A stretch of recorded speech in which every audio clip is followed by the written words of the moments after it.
Ibu mertua, aku ikut berbela-sungkawa. Bisik Qing Yao, tidak peduli apakah dia masih atau tidak, menyaksikan wanita tua itu memberi penghormatan kepada anak itu, menangis dengan air mata, sungguh menyedihkan anak begitu lama. Aku sangat menyukai kalimat ini, ibu mertua. Wanita tua itu akhirnya menyeka air matanya dan menatap Qing Yao dengan tatapan muram. Awalnya itu adalah sebuah kehormatan, tetapi di telinga wanita tua itu sebenarnya adalah panggilan ibu mertuanya.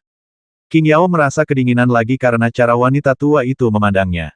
Benar-benar aneh. Jelas sangat suram, tapi ada rasa sayang yang tersembunyi. Sudah larut, ayo kita mulai. Wanita tua bungkuk itu terkekeh dan membentuk segel dengan satu tangan. Tiba-tiba, sebuah pintu batu terbuka di antara dua makam itu, mengarah langsung ke tanah. Berjalan ke bawah, ada sebuah istana bawah tanah, dari kejauhan terlihat dua peti mati batu, satu di kiri dan satu lagi di kanan. Orang yang terbaring di peti mati itu seharusnya adalah wanita tua itu. Anakku, dari luar ada dua makam, tetapi dari bawah, makam-makam itu terhubung. Ayolah, nak, ibu mertuaku akan mendandanimu. Wanita tua itu meletakkan Qing Yao dan meletakkannya di depan meja rias. Dia mengambil sisir tua dan dengan lembut menyisir rambut Qing Yao kemanapun kamu memandang, mereka semua adalah orang-orang tua ramah yang ingin tampil cantik saat mendandani putri mereka di hari pernikahan. Yang disebut rasa sayang yang tersembunyi dalam kegelapan adalah bahwa ibu mertua memperlakukannya seolah-olah dia adalah putrinya sendiri. Qing Yao tidak bisa bergerak. Setelah melihat dirinya dengan kacamata, matanya mulai bergerak ke atas, ke bawah, ke kiri dan ke kanan. Apakah ini akan ada di sini? Saat ini, gadis konyol ini masih tidak tahu harus mengikutinya kemana. Apakah kamu pikir kamu akan mengikuti Zhao Yun? Ibu mertuaku membuat ini sendiri, tapi dia masih menyukainya. Wanita tua itu tersenyum dan mengenakan gaun merah cerah untuk Qing Yao. Aku menyukainya. Qing Yao membuka mulutnya sedikit, merasa semakin aneh. Adegan ini sangat aneh. Saat dia melihat dirinya di cermin lagi, dia dalam keadaan linglung, dengan senyuman konyol. Bagi seorang wanita, gaun pengantin ibarat mimpi yang nyata sekaligus ilusi.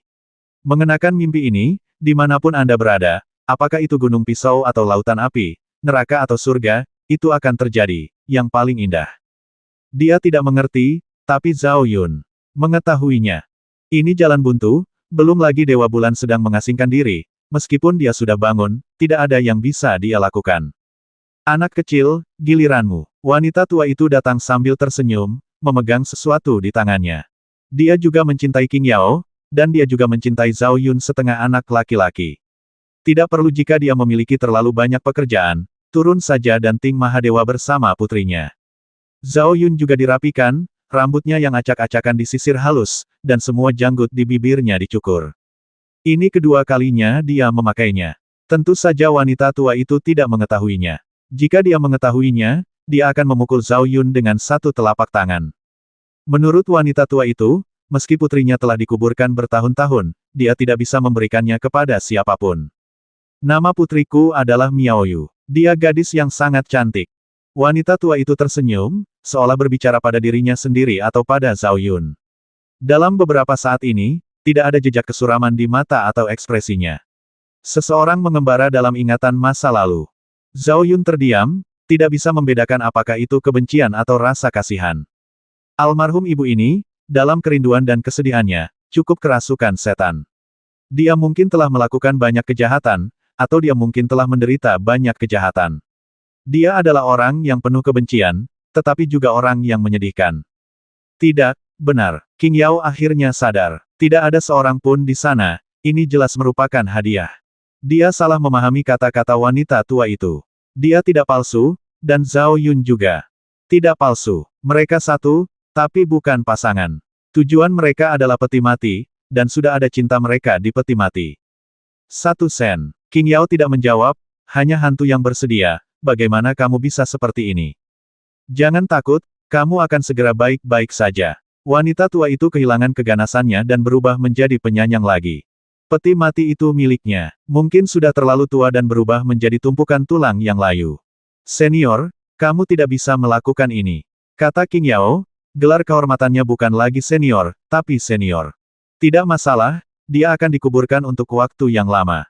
Pertama kali saya melakukannya, rasanya seperti ini. Qing Yao sudah dalam kekacauan. Jika itu adalah Zhao Yun, dia akan bersedia melakukannya apapun yang terjadi. Sayang sekali milik Zhao Yun adalah miliknya. Bersikaplah baik, jangan takut. Mari kita jalani hidup yang baik ketika kita sampai di sana. Wanita tua itu benar-benar terpana. Dia dengan lembut meletakkan Qing Yao di peti mati. Sebelum menutup peti mati, dia dengan lembut menyentuh pipi Qing Yao kapasitasnya kan. Belum lagi menyentuh dirinya sendiri, gadis kecil ini menjadi semakin enak dipandang, dan dia layak untuknya. Jika Qing Yao dibebaskan, itu adalah Zhao Yun. Berbeda dengan peti mati pertama, peti mati kedua ini tidak berisi tumpukan tulang mati. Jenazah putri perempuan tua itu sangat terawat, seperti kecantikan yang membeku, seperti aslinya belum kering. Air mata, masih ada bekas kesedihan di sela-sela alis. Aku tidak berbohong padamu. Bukankah dia cantik? Wanita tua itu tersenyum dan berkata kepada Zhao Yun. Memang benar, putrinya cantik. Setidaknya, dari segi kecantikan, dia tidak kalah dengan Qing Yao. Menempatkan Zhao Yun di sana, tidur bersama di peti mati, mereka tampak seperti pasangan yang serasi. Perlakukan putriku dengan baik. Wanita tua itu tersenyum dan dengan lembut menutup-tutup peti mati. Kamu tidak mungkin seperti ini. Dibandingkan dengan keheningan Zhao Yun, peti mati di sebelahnya sangat gelisah. Sejak ditempatkan di peti mati, mulut Qing Yao tidak berhenti, tapi dia tidak pernah berpikir untuk buka untukku. Zhao Yun diam di permukaan, tapi dia meraung di dalam hatinya, raungan dari jiwanya.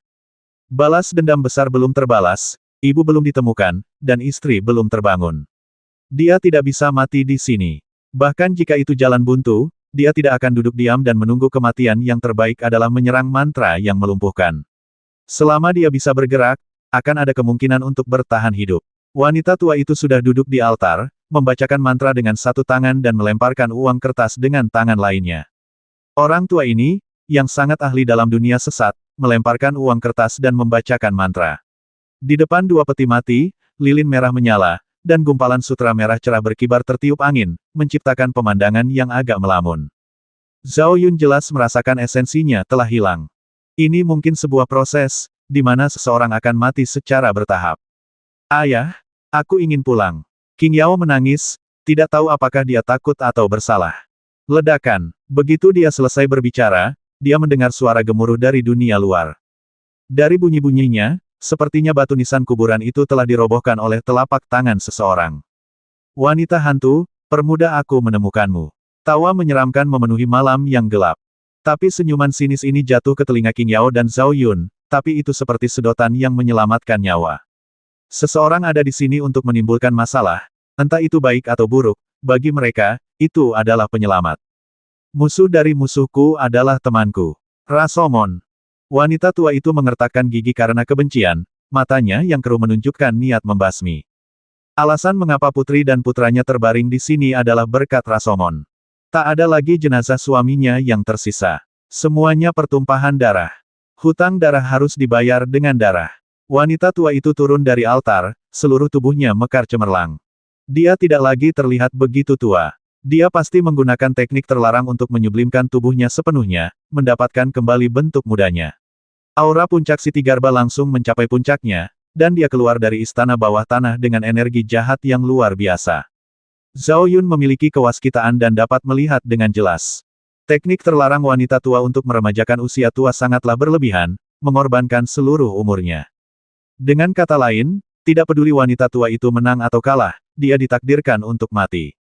Ledakan, ledakan, suara gemuruh memecah ketenangan malam. Pertempuran terjadi di luar makam. Di satu sisi adalah pembasmi Rashomon, bersembunyi di balik jubah hitam. Di sisi lain adalah wanita hantu yang tampak sangat muda dan tersublimasi. Keduanya berada di alam Siti Garba dan berada di puncaknya, bertarung dengan seluruh kekuatan mereka. Ada banyak kebisingan dalam pertempuran tersebut, dengan gunung yang runtuh dan puing-puing yang meledak di seluruh langit. Tidak sulit untuk melihat bahwa hantu wanita itu bukan tandingan pria berjubah hitam.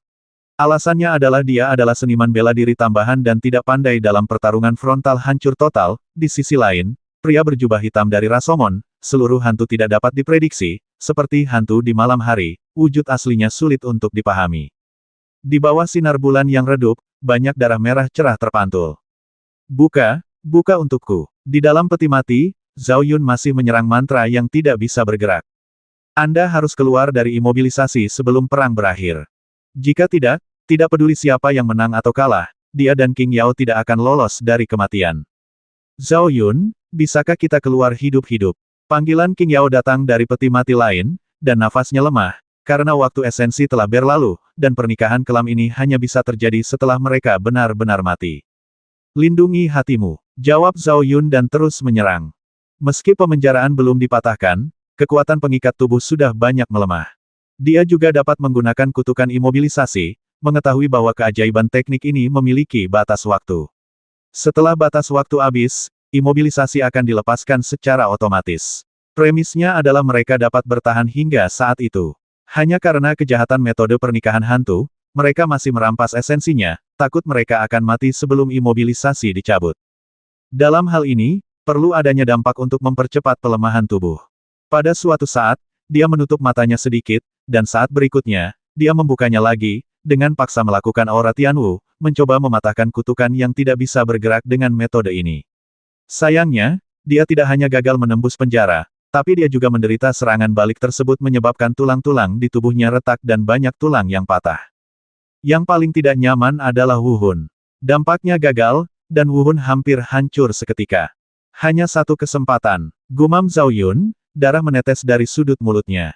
Itu karena esensinya telah hilang terlalu banyak, dan tiannya telah disegel, dan tidak ada kekuatan lanjutan untuk mengisinya kembali.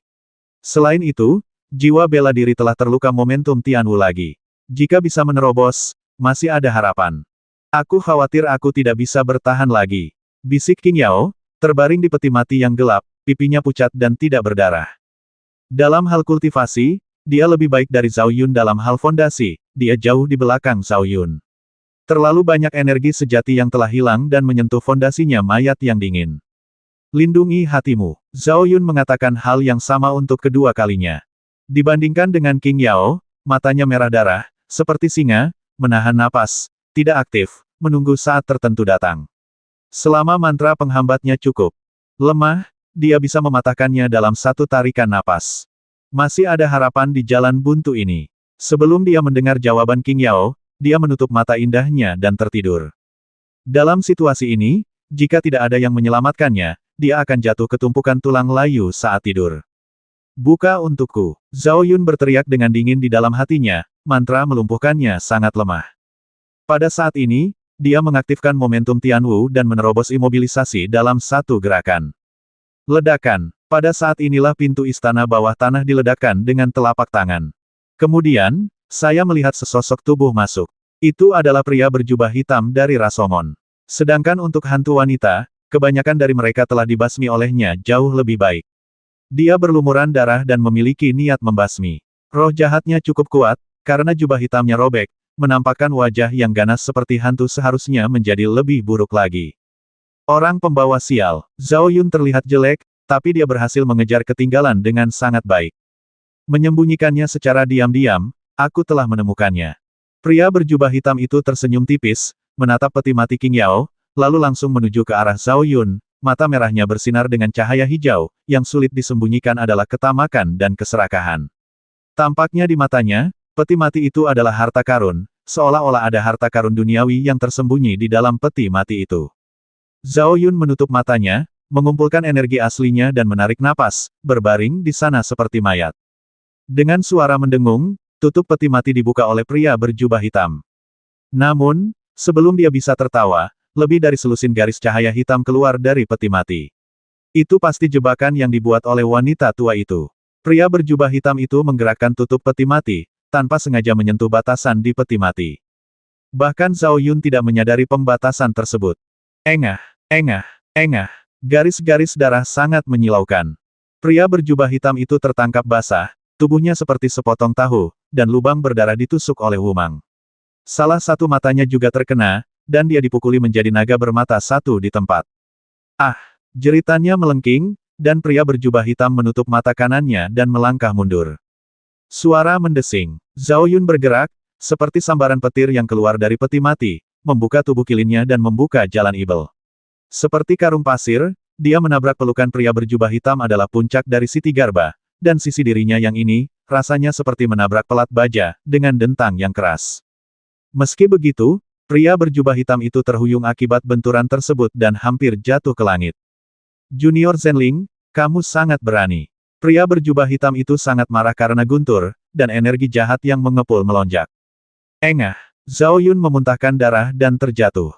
Saat dia terbang terbalik, tulang-tulang di tubuhnya retak lagi. Saya tidak tahu berapa banyak meridian yang patah, dan berapa banyak otot dan tulang yang roboh.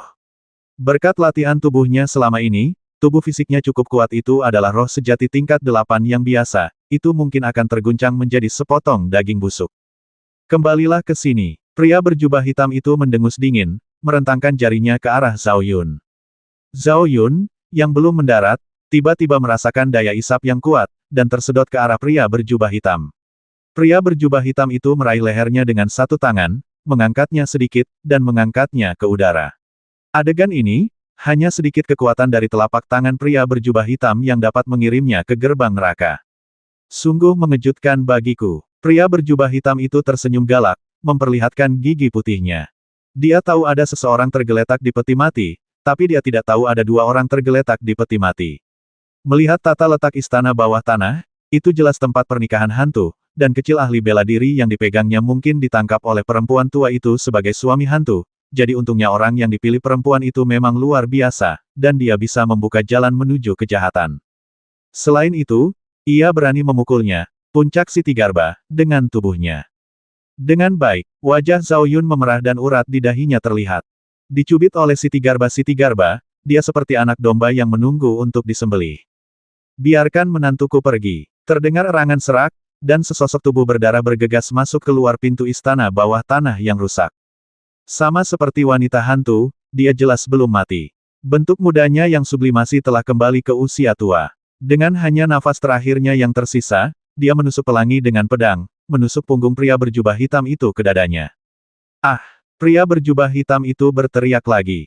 Itu masih berupa roh jahat yang menggelinding yang menjatuhkan Zhao Yun dan juga menjatuhkan wanita hantu itu. Meletus. Saat terbang terbalik, Zhao Yun memarahi dengan dingin. Tiba-tiba, sebuah ledakan terdengar, datang dari pria berjubah hitam. Tepatnya, itu datang dari pria berjubah hitam. Ada beberapa jimat peledak di tubuhnya baginya, ya, jimat peledak biasa tidak dapat melukai Siti Garba pada tingkat puncak, tetapi jimat peledak yang digunakan oleh Zhao Yun adalah jimat peledak tingkat tinggi yang dikeluarkan dari panah yang kuat tidak berdaya, ditambah dengan fakta bahwa pria berjubah hitam itu cacat fisik, kekuatannya datang dengan serangan kritis. Engah, engah, ada darah lagi, dan langit penuh dengan daging dan tulang yang patah. Pria berjubah hitam itu meledak dan lumpuh di tempat. Dia terhuyung dan jatuh ke tanah. Wajahnya berlumuran darah dan daging, tidak lagi memiliki martabat, dan tubuhnya yang berlumuran darah juga telah hilang. Tidak ada kehormatan. Jika dilihat dari kejauhan, itu hanyalah tumpukan kerangka yang terbungkus daging. Patung puncak Siti Garba diledakkan hingga mati seperti ini. Sejak itu, istana bawah tanah menjadi sunyi dan berantakan akibat ledakan. Zhao Yun setengah berlutut di tanah, dengan darah mengucur dari mulutnya. Sungguh keajaiban dia masih hidup. Menantu laki-laki saya. Dia masih hidup, dan wanita hantu itu juga masih hidup. Dia telah memanjat dan terhuyung-huyung, tangannya yang berlumuran darah menghadap Zhao Yun seperti hantu yang merangkak keluar dari lubang orang mati. Dia ingin melahap makhluk di dunia, dan dia ingin memasukkan lagi suami yang dia pilih sendiri untuk putrinya ke dalam peti mati. Melihat ini, Zhao Yun terhuyung. Namun, cederanya terlalu serius dan dia tidak bisa bertahan lebih dari sedetik sebelum dia jatuh ke tanah. Menantu laki-lakiku. Wanita hantu itu sama terkejutnya dengan Ibel. Dia mengucapkan kalimat ini di setiap langkahnya. Dia sepertinya telah menjadi pria berdarah, dengan pendarahan dari semua lubangnya, dan jejak terakhir matanya hilang dari mata tuanya yang keruh. Seperti yang diharapkan Zhao Yun.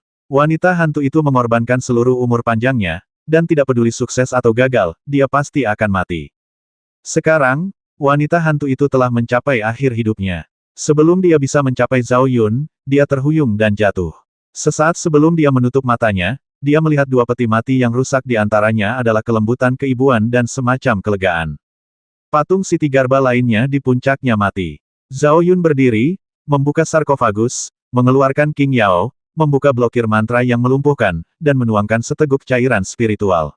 Jika 3 atau 2 detik kemudian, King Yao mungkin sudah mati.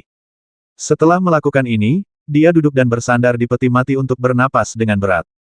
Dia beruntung bisa berjalan melewati gerbang neraka lagi.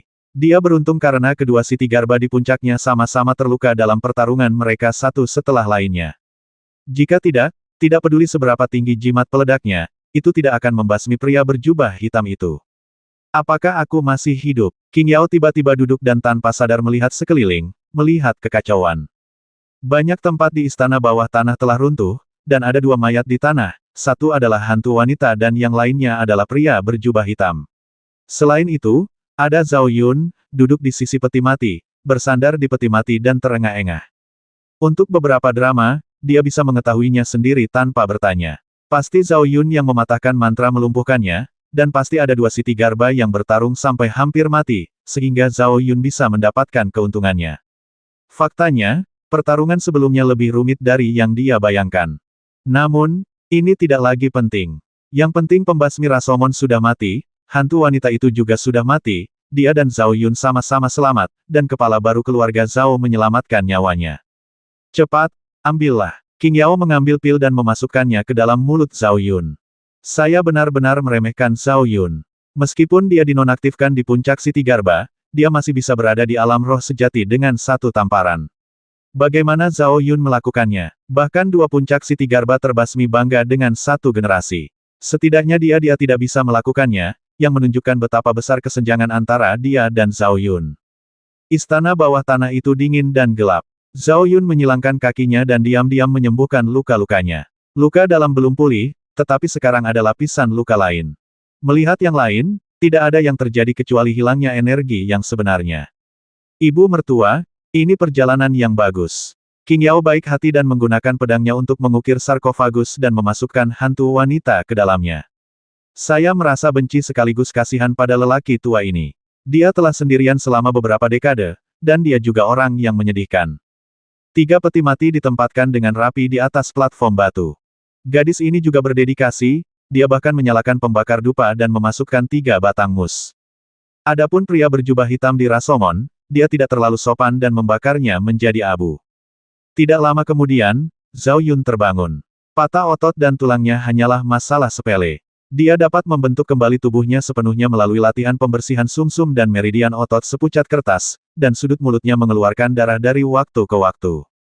Aku mengambilnya dari pria berjubah hitam. Qing Yao datang dan menyerahkan 2 benda kepada Zhao Yun, pedang hitam tipis dan masker kulit manusia yang terawat baik hancur menjadi abu. Jimat peledak tingkat tinggi seperti itu dapat meledakkan patung puncak Siti Garba menjadi sia-sia. Kamu tetap menggunakan pedang hitam, kata Zhao Yun sambil mengambil masker kulit manusia. Aku tidak melakukan apapun, jadi tidak ada gunanya mengambil rampasannya. Qing Yao tersenyum dan menyerahkan pedang hitam tipis itu kepada Zhao Yun. Zhao Yun tidak menolak, memasukkan cincin ajaibnya dengan jentikan tangannya, melihat istana bawah tanah untuk terakhir kalinya, berbalik dan pergi, merasa emosional di dalam hatinya.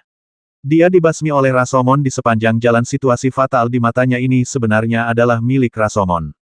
Kedatangan pria itu yang tiba-tiba memberinya harapan untuk bertahan hidup. Saya harap Anda dapat bersatu kembali sebagai satu keluarga di bawah. Ketika Qing Yao pergi, dia bahkan membuat isyarat berdoa sebelum mengikuti Zhao Yun. Namun, tak satu pun dari mereka menyadari bahwa gadis kecil di peti mati itu bergerak sedikit dengan jari kelingkingnya.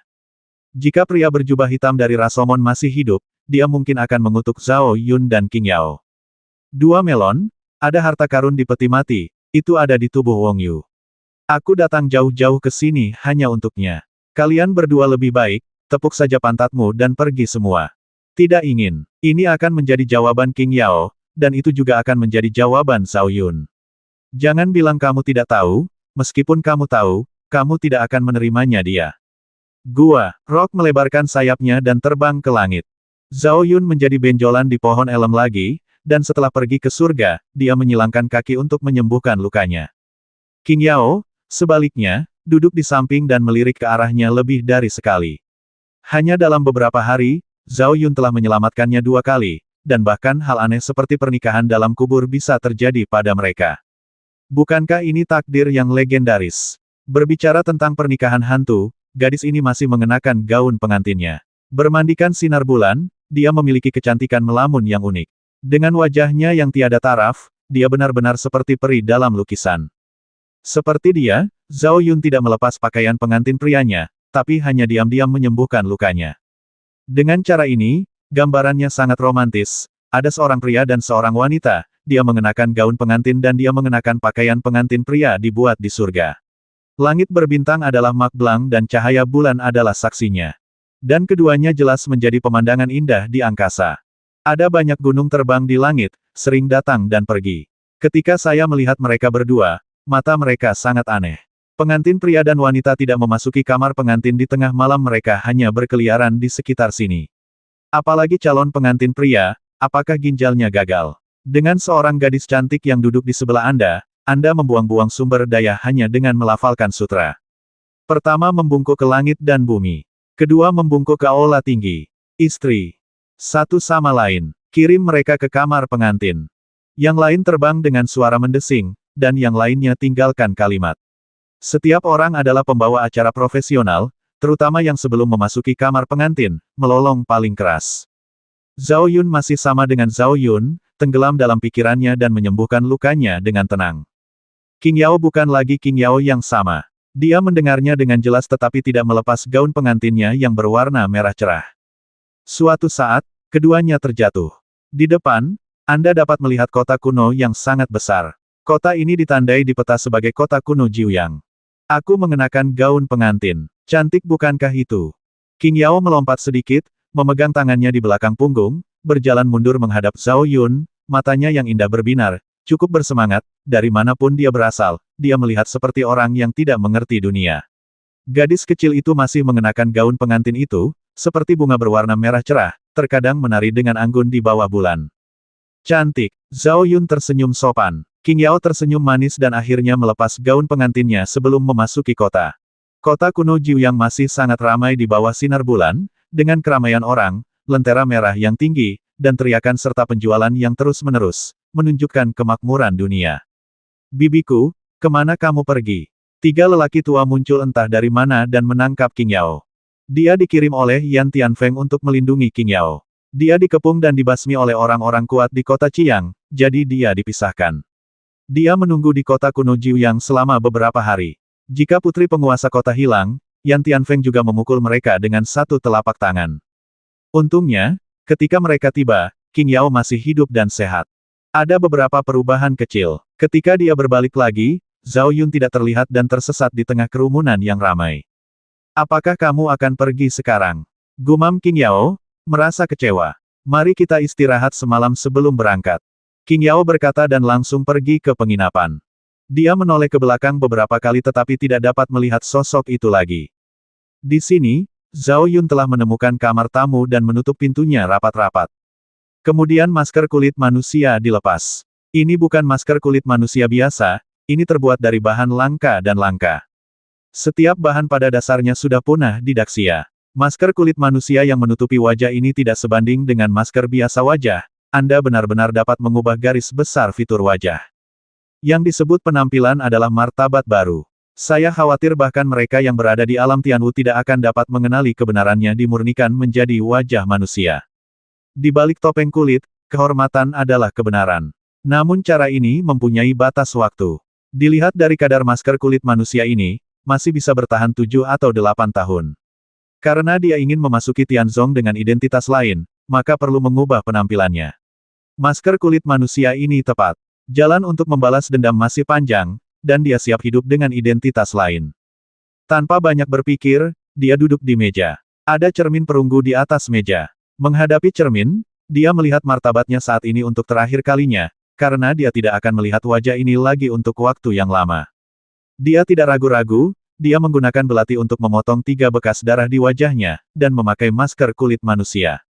Topeng itu berlumuran darah, dan dihaluskan ke wajahnya sedikit demi sedikit oleh guntur dan kilat. Ada sedikit benturan tulang. Topeng kulit manusia yang aneh itu dimurnikan ke wajahnya, dan itu memiliki efek anehnya sendiri. Yun berpikir, itu benar-benar bisa mengubah garis luar fitur wajahnya. Ketika dia membuka matanya, dia sudah menjadi wajah biasa di cermin, tepi dan sudutnya masih tajam, tetapi garis luarnya tidak lagi sama seperti sebelumnya. Wajah seperti ini cukup populer di kalangan orang. Jika dilempar ke tengah orang banyak, pasti banyak yang ambil. Bagi Zhao Yun, tidak masalah apakah dia tampan atau tidak. Yang dia inginkan adalah wajah yang berbeda sehingga ketika orang lain melihatnya, mereka tidak akan memikirkan Zhao Yun, apalagi keluarga Zhao, jadi tidak apa-apa. Sebagai imbalan atas kehormatannya, dia mengambil pedang hitam tipis itu dan memurnikannya menjadi jurang naga. Setelah itu masih dalam tahap penyembuhan. Itu adalah harta karun yang dia tidak tahu bagaimana cara menghargainya. Cairan embun peri telah dikonsumsi lebih awal, dan dia tidak lagi memiliki kekuatan untuk menghidupkan kembali daging dan tulang manusia, dan dia tidak akan bisa pulih selama 3-5 hari. Dengan mata terpejam, rasa kantuk tiba-tiba muncul dan dia tertidur lelap. Aku tidur cukup lama kali ini. Di pagi hari, orang-orang di jalan berangkat lagi. Qing Yao dan yang lainnya adalah salah satu dari mereka.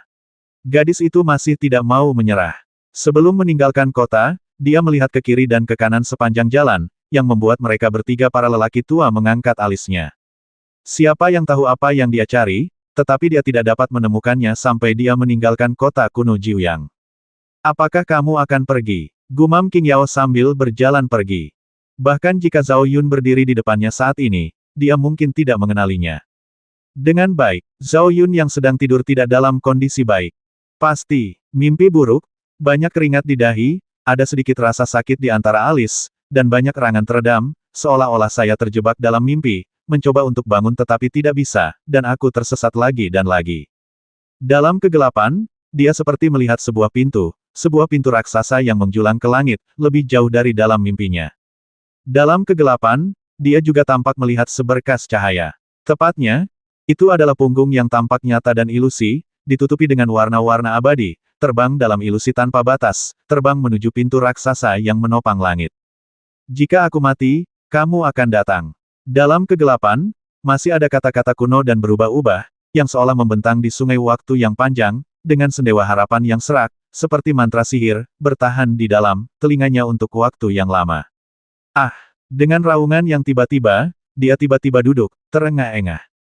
Siapa dia? Zhao Yun bergumam pada dirinya sendiri sambil menutupi dahinya. Saat ini, dia tidak bisa membedakan antara kenyataan dan ilusi, dan dia merasa seperti masih dalam mimpi. Butuh waktu lama baginya untuk sadar kembali. Siapa dia? Ini masih menjadi pertanyaan, aku tidak tahu siapa yang mengatakannya padanya. Buka pintunya, buka pintunya. Saat dia bergumam, terdengar ketukan berisik di pintu dan suara kasar. Sebelum dia bisa membuka pintu, pintu ditendang hingga terbuka. 3 atau 5 tentara dengan pedang menerobos masuk. Mereka penuh keganasan dan tidak sombong dan mendominasi. Mereka melirik Zhao Yun dan kemudian melihat sekeliling ruangan gulungan itu dipasang di depan Zhao Yun. Di atasnya ada potret seorang wanita. Kata Qiu terukir di dahi wanita itu, yang mempesona hanya dengan melihatnya. Feng Wu. Zhao Yun berbisik di dalam hatinya, dan dia bisa mengenalinya secara sekilas. Kata, benci, masih segar dalam ingatannya. Apakah kamu pernah melihatnya sebelumnya? Bing Wei berteriak. Belum pernah melihatnya. Zhao Yun menjawab dengan tenang. Saya tidak tahu mengapa Feng Wu diinginkan, tetapi Feng Wu pasti pernah ke sini sebelumnya. Bagaimana dengan yang ini? Bing Wei mengeluarkan lukisan lain, yang masih berupa potret seorang wanita. Anggrek, Zhao Yun berkata dalam hatinya lagi. Dia tidak mengenali wanita di lukisan itu, tapi dia mengenali mata wanita di lukisan itu. Mata itu seindah mimpi sekilas. Dia yakin yang dicari Bing Wei adalah orang itu pasti Yulan, yang mungkin mengubah penampilannya selama misi pembasmian. Namun, mata indahnya tidak bisa disembunyikan. Saya belum pernah melihatnya sebelumnya. Kata Zhao Yun dengan ringan. Bing Wei tidak banyak bicara, berbalik dan pergi, dan terus mengetuk pintu kamar tamu satu persatu. Mereka semua dicari. Zhao Yun menarik napas dalam-dalam. Feng Wu dan Yulan sama-sama muncul di kota kuno ini, dan mereka berdua adalah penjahat yang dicari. Salah satu tugas Yulan sebelumnya adalah membasmi Feng Wu, dan dia hadir malam itu. Di pagi hari, Zhao Yun baru saja meninggalkan penginapan dan pergi ke pasar gelap di kota Jiuyang tanpa melanjutkan perjalanan. Sama seperti kota kuno Ruang, pasar gelap di kota ini juga menjadi tempat yang baik untuk menjual barang curian. Apakah ada guntur dan kilat? Setiap kali dia pergi ke warung atau toko, dia akan datang dan bertanya. Jika dia mengubah kehormatannya, gunturnya juga perlu diubah. Susi berada jauh dari rumah, tidak di rumah, dan mencari di sebagian besar pasar gelap, tetapi tidak ada guntur atau kilat yang terlihat. Guntur dan kilat adalah benda langka. Dalam arti tertentu, mereka lebih langka daripada binatang ibel dan binatang ajaib dengan atribut guntur sangat jarang terjadi. Meskipun Anda melihatnya, mungkin tidak ada guntur dan kilat di tubuh Anda. Saat melewati sebuah warung, dia berbalik. Dilihat dari barang-barang yang ditaruh di kios, ada bermacam-macam barang, antara lain senjata, botol porselen, dan jamu. Jenisnya bermacam-macam, bahkan ada sepatu bersulam wanita, dan hanya ada satu pemiliknya, dia memenuhi harapannya. Dia adalah orang tua, tidak terlalu serius. Orang tua itu tersenyum dengan gigi kuning. Diagram struktur panah otomatis. Zhao Yun melihat sekeliling sebelum memegang sebuah buku kuno di tangannya. Buku kuno tersebut bukanlah buku kuno, terdapat banyak pola di dalamnya, yang persis seperti struktur balista yang telah ia pelajari selama ini salinan sampah, jadi dia tidak berani mengambilnya. Itu dijual di pasar dan dijual di pasar gelap, dan hampir tidak ada yang memeriksanya. Satu-satunya kelemahan adalah diagram struktur ini tidak lengkap. Hanya setengahnya. Zhao Yun membacanya dan menatap lelaki tua Huangya. Hanya setengahnya. Pak tua Huangya mengangkat bahu. Dia masih ingin menemukan babak kedua. Ini adalah senjata penting bagi ahli strategi militer dan tabu bagi dunia luar. Akan sangat bagus jika memiliki setengahnya. Berapa harganya? Zhao Yun bertanya sambil membalik-baliknya. 50.000. Orang tua bergigi kuning itu membuka mulutnya. Meski begitu, diagram struktur separuh balista ini jauh lebih dari 50.000. 30.000. 40.000. Setuju. Zhao Yun menerima diagram struktur dan melambaikan setumpuk uang kertas di tangannya. Banyak hal bagus, lihat saja. Orang tua bergigi kuning menendang uang kertas, jarang sekali bisa menangkap pemilik yang ceria. Zhao Yun menanyakan guntur dan kilat, tetapi lelaki tua itu tidak memilikinya. Huang Tian melunasinya. Jika orang tua itu tidak memilikinya, akan selalu ada seseorang yang memilikinya. Itu juga merupakan milikku yang bagus, dan harganya mahal bagi Zhao Yun juga menjual banyak jimat. Saat kami meninggalkan pasar gelap, malam telah tiba. Ada banyak penjaga di jalan, dan hampir semua orang memegang dua potret di tangan mereka. Banyak juga buronan di jalanan dan gang. Salah satunya adalah Feng Wu, yang kedua adalah anggrek, dan hadiahnya cukup banyak. Jika Yulan dan Feng Wu mengetahuinya, mereka tidak tahu harus berpikir apa. Mantan pembasmi dan pembasmi sebenarnya berada di kota yang sama dan muncul di poster buronan pada waktu yang sama. Malam ini, Zhao Yun meninggalkan kota Jiuyang. Di bawah bulan, batu itu terbang melintasi langit seperti awan cerah. Zhao Yun memanggil guntur langit dan guntur binatang, dan menggabungkannya dengan teknik api hutan belantara yang hebat. Tidak ada guntur dan kilat yang cerdas, tetapi proses penggabungannya masih sangat mulus. Guntur langit lebih murni dan kemasan. Dia menggunakan cahaya bintang untuk meredamnya, bekerja sama dengan teknik api liar besar untuk secara paksa mengubah warna menjadi warna emas. Dengan cara ini, sebagian besar orang luar tidak akan mengenali Anda saat bertemu dengan Anda. Setelah mengumpulkan guntur dan kilat, dia mengambil diagram struktur kereta panah. Dia melihatnya berulang kali. Ini sangat berbeda dari apa yang telah dia pelajari dan gambarkan. Namun, diagram struktur kereta panah tidak sepenuhnya akurat menurutnya. Itu seharusnya orang tua bergigi kuning itu mengutak-atik beberapa hal secara diam-diam, dan tujuannya tentu saja tidak murni. Dia terpesona olehnya dan menyimpulkannya dengan tenang. Alasan kenapa dia begitu mengkhawatirkan balista adalah untuk berjaga-jaga. Di jalan balas dendam ini, dia harus menghadapi lebih dari satu musuh. Jika jumlah lawan terlalu besar untuk dia bawa, balista akan melakukannya senjata ampuh. Jika dia bisa menemukan cara untuk membuatnya, dia akan bisa membuangnya dalam jumlah yang tidak terbatas. Pada masanya, tidak apa-apa bagi keluarga kerajaan dan Tianzong untuk tidak melindungi Si Yu dan Yun Feng. Jika dia harus campur tangan secara paksa, dia tidak akan keberatan menggunakan balada tanpa batas untuk meledakkan keluarga kerajaan dan Tianzong. Ini bukan sekadar keinginan yang telah lama diidam-idamkan, namun kini ia mewujudkannya selangkah demi selangkah. Untuk balas dendam, dia akan menjadi lebih gila dari yang dibayangkan. Hei, di mana diagram struktur penelitiannya? Dia bertanya pada Pak Tua Huangya, dan Pak Tua Huangya tiba. Ketika Zhao Yun mengangkat matanya, dia melihat lelaki tua dengan gigi kuning itu sudah setinggi bahunya. Tunggangannya adalah seekor Goshaok. Mungkin dia begitu asyik mempelajari diagram struktur sehingga dia bahkan tidak menyadari kedatangan orang ini.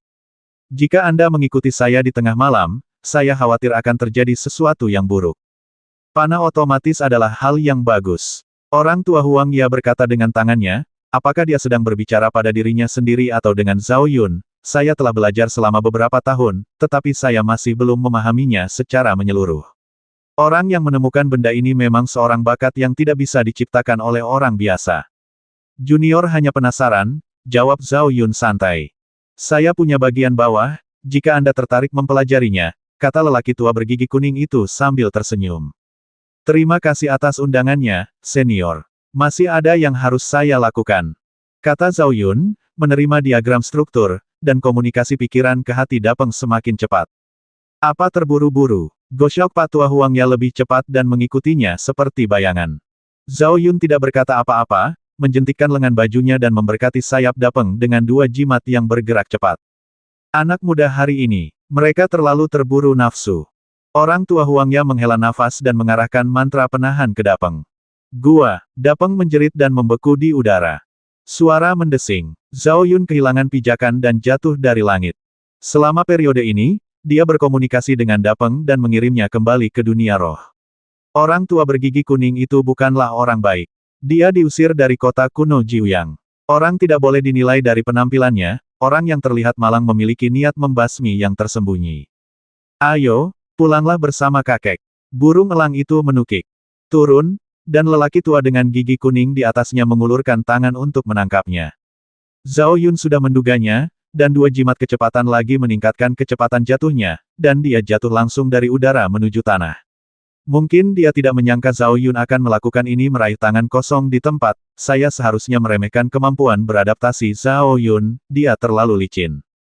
Hal kecil yang menarik, orang tua Huangya tidak marah dan mengusir Goshawk untuk mengejarnya. Pada saat ini, melihat gigi kuning orang ini, mereka bersinar dengan cahaya gelap. Zhao Yun berharap itu benar, dia datang ke sini untuk membasmi orang dan membeli barang. Dia sering melakukan ini, dan dia selalu mendapat imbalan. Celepuk. Saat Zhao Yun mendarat, genangan air terbentuk di tanah untuk mencegah dia dilempar sampai mati. Saya mengundang Anda dengan baik, tetapi Anda sangat tidak sopan. Saya sangat marah. Orang tua bergigi kuning mengejarnya, energi pedang jatuh dari langit, dan dentang terdengar keras. Suara mendesing. Zhao Yun secepat angin dan melarikan diri. Lawannya berada di alam Siti Garba, dan meski hanya di level pertama, itu bukanlah sesuatu yang bisa dia lawan. Lari, aku ingin melihat seberapa jauh kamu bisa lari. Orang tua bergigi kuning itu tersenyum tipis, sedikit mengangkat sudut mulutnya, dan mengejarnya di udara. Siti Garba sedang mengejar semangat sejati, tetapi dia benar-benar tidak dapat menemukan alasan untuk membiarkan seniman bela diri kecil itu melarikan diri. Zeng, Zhao Yun, yang melarikan diri, menjentikkan lengan bajunya dan melemparkan 3 pisau terbang. Setiap pisau terbang digantung dengan mantra petir, yang meledak di udara. Dengan baik, orang tua dengan gigi kuning itu mengerang dan terpesona sesaat. Ketika dia membuka matanya lagi setelah beberapa saat, Zhao Yun telah menghilang, seolah-olah dia telah menghilang dari dunia. Faktanya, Zhao Yun telah melarikan diri. Apa yang disebut jimat petir tidak lebih dari membingungkan lawan. Saya salah perhitungan. Saya benar-benar salah perhitungan kali ini. Saya membiarkan seorang seniman bela diri kecil melarikan diri. Orang tua Huang yang mengerutkan bibirnya, melihat sekeliling hutan, dan terbang seperti elang. Setelah bersembunyi selama setengah jam, Zhao Yun melarikan diri. Setelah meninggalkan kota kuno Wang, selalu ada jebakan kemanapun Anda pergi. Hati orang-orang tidak dapat diprediksi dan sulit untuk diwaspadai. Wah, kamu sangat pandai menggunakan teknik pelarian dari bumi. Begitu saya keluar dari hutan, saya melihat seorang lelaki tua duduk di atas batu, menghisap pipa dan meniupkan cincin asap dalam-dalam jika dia memupuk keabadian. Nak, bukankah dia orang tua bergigi kuning? Setelah mengejarnya hampir sepanjang malam, dia tidak dapat menemukan siapapun, jadi dia berbalik. Begitu dia tiba di pintu masuk hutan pegunungan, dia melihat seniman bela diri kecil itu berlari keluar rokok untuk menenangkan keterkejutannya. Suara mendesing. Ketika Zhao Yun melihat lelaki tua Huang Ya, dia berbalik dan lari. Kamu tidak bisa melarikan diri kali ini, kata lelaki tua bergigi kuning itu dengan tenang, dan sambil merokok, dia membuat segel dengan satu tangan. Tiba-tiba, jaring besar jatuh dari langit. Itu adalah jaring ilusi. Benang jaring itu ditenun dengan pola kutukan menangkap orang. Zhao Yun mengambil langkah lebih lambat dan langsung tertutupi.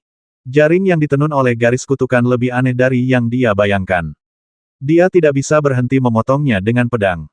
Tapi jaring itu tidak bisa dihancurkan oleh guntur. Jaring besar itu menyusut hingga ekstrim, dan garis kutukan itu terukir di tubuhnya, menjadi penjara. Sudah kubilang jangan lari. Lihat, Kamu sudah tertangkap.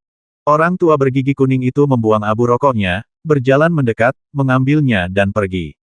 Setelah ditangkap, Zhao Yun ditangkap lagi. Tepat setelah melarikan diri dari kebuntuan pernikahan hantu lainnya datang. Jika dia ditangkap lagi untuk menikahi orang mati, bahkan dewa pun tidak akan tahan. Apakah kamu tidak takut sama sekali? Selama periode ini, lelaki tua Huang yang memandang Zhao Yun lebih dari sekali. Sejak ditangkap, anak ini tidak berekspresi. Menurutnya, hal ini bukan karena ia ketakutan, melainkan karena kondisi pikirannya yang sedang keras. Ia mungkin pernah mengalami angin kencang dan ombak.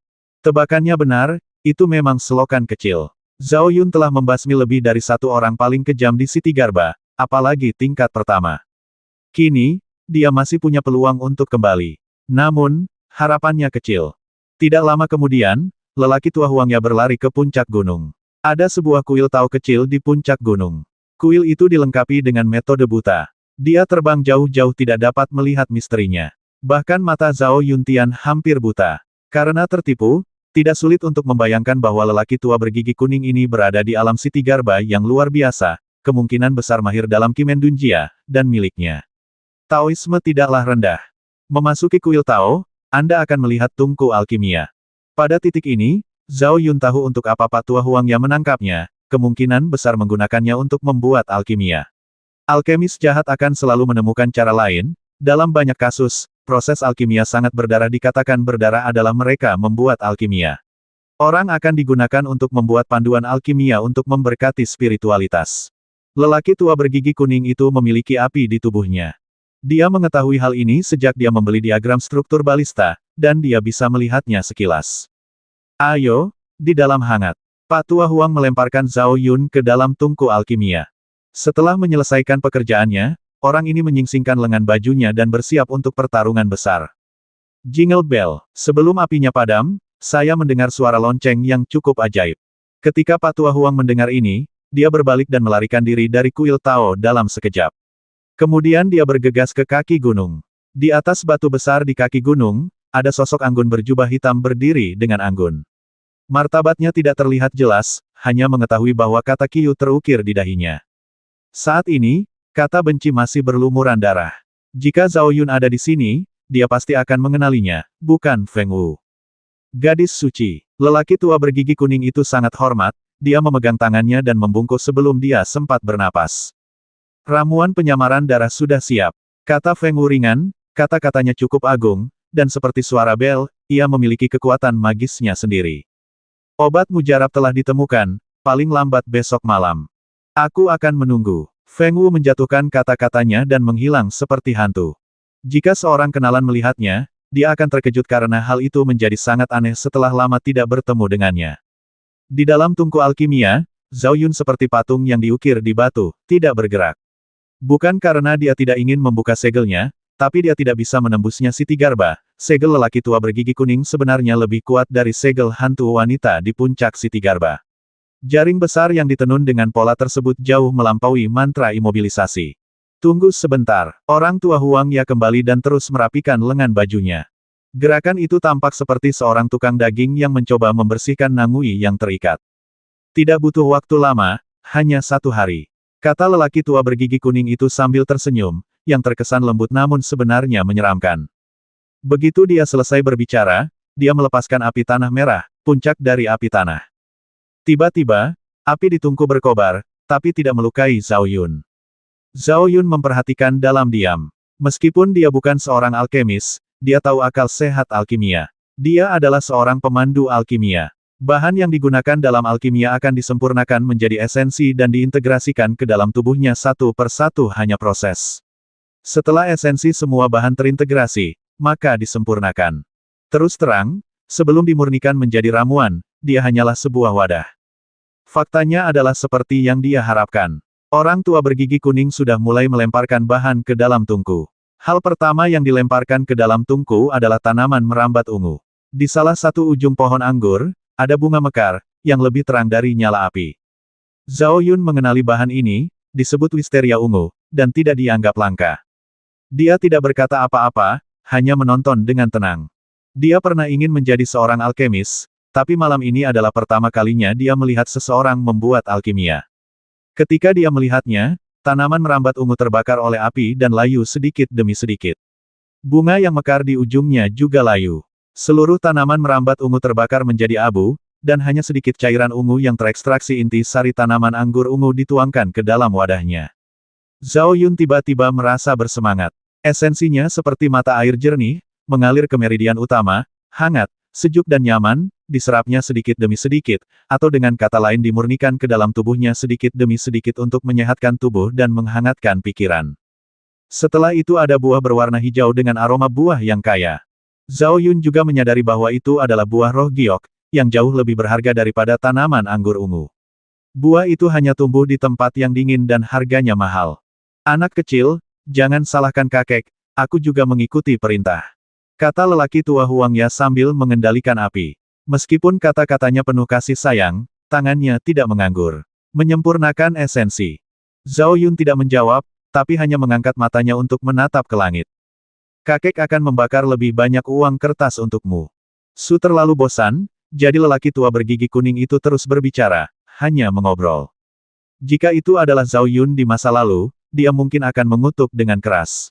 Sungguh suatu ironi yang luar biasa. Untuk melakukan hal-hal jahat dan mengucapkan kata-kata belas kasih. Siapa namamu? Aku akan membangunkan sebuah monumen untukmu ketika aku kembali, lelaki tua Huang Ya bertanya, meluangkan waktu sejenak untuk menyesap anggur, dan kemudian melanjutkan memasukkan materi. Tanpa nama keluarga. Zhao Yun akhirnya berbicara dengan tenang. Sejujurnya, orang muda dengan pikiran kuat sepertimu sudah langka lagi. Pak Tua Huang Ya menghela nafas, saya telah menjadi seorang alkemis selama bertahun-tahun dan telah menangkap begitu banyak pemandu alkimia. Saya tidak akan pernah menangis untuk ayah atau ibu. Milikmu, berbeda sekali, tenang sekali, aku benar-benar belum terbiasa. Hanya saja kamu belum terbiasa, hanya saja kamu belum bisa mengejarnya. Jika Dewa Bulan sudah bangun, dia pasti akan mengatakan sesuatu seperti ini. Zhao Yun masih sangat bersemangat di masa lalu. Jika dia ditangkap untuk membuat ramuan pada saat itu, dia akan memarahimu karena meragukan kehidupan, tapi sekarang ini. Jelas sekali, dia telah kehilangan kilaunya dan memiliki kekuatan untuk mengutuk. Lebih baik mengumpulkan lebih banyak informasi untuk melarikan diri. Alkimia adalah pekerjaan teknis, yang tidak hanya menghabiskan sumber daya, tetapi juga menghabiskan energi, gumam Pak Tua Huang, seolah-olah dia adalah orang tua yang menjelaskan rahasia kepada generasi mudanya. Dia tidak berbohong tentang hal ini. Zhao Yun juga melihatnya dengan jelas. Ratusan material telah dimasukkan ke dalamnya, semuanya luar biasa, tetapi menghabiskan sumber daya. Selain itu, hal itu menghabiskan banyak energi. Sama seperti manipulasi api, orang biasa tidak dapat melakukannya. Hal ini memerlukan persyaratan mental yang sangat tinggi. Setiap penyimpangan kecil dapat menyebabkan materi tersebut terbakar hingga menjadi ketiadaan. Artis Xiu juga cukup stres, dan wajahnya, yang awalnya penuh kemuliaan, berangsur-angsur menjadi sedikit pucat. Jika Zhao Yun memiliki tingkat kultivasinya, dia pasti tidak akan terlalu berat. Dalam hal alkimia, Zhao Yun memiliki kondisi yang unik. Dia memiliki jiwa bela diri, yang lebih tinggi dari tingkat spiritual, dan dapat mengendalikan api dengan cukup akurat. Sayangnya, dia sudah menyerah pada ide ini, energinya terbatas, dan dia hanya berkonsentrasi pada seni bela diri. Malam itu bubar dengan tenang. Orang tua bergigi kuning itu sangat berdedikasi, dan sesekali dia akan melemparkan sesuatu ke dalam tungku.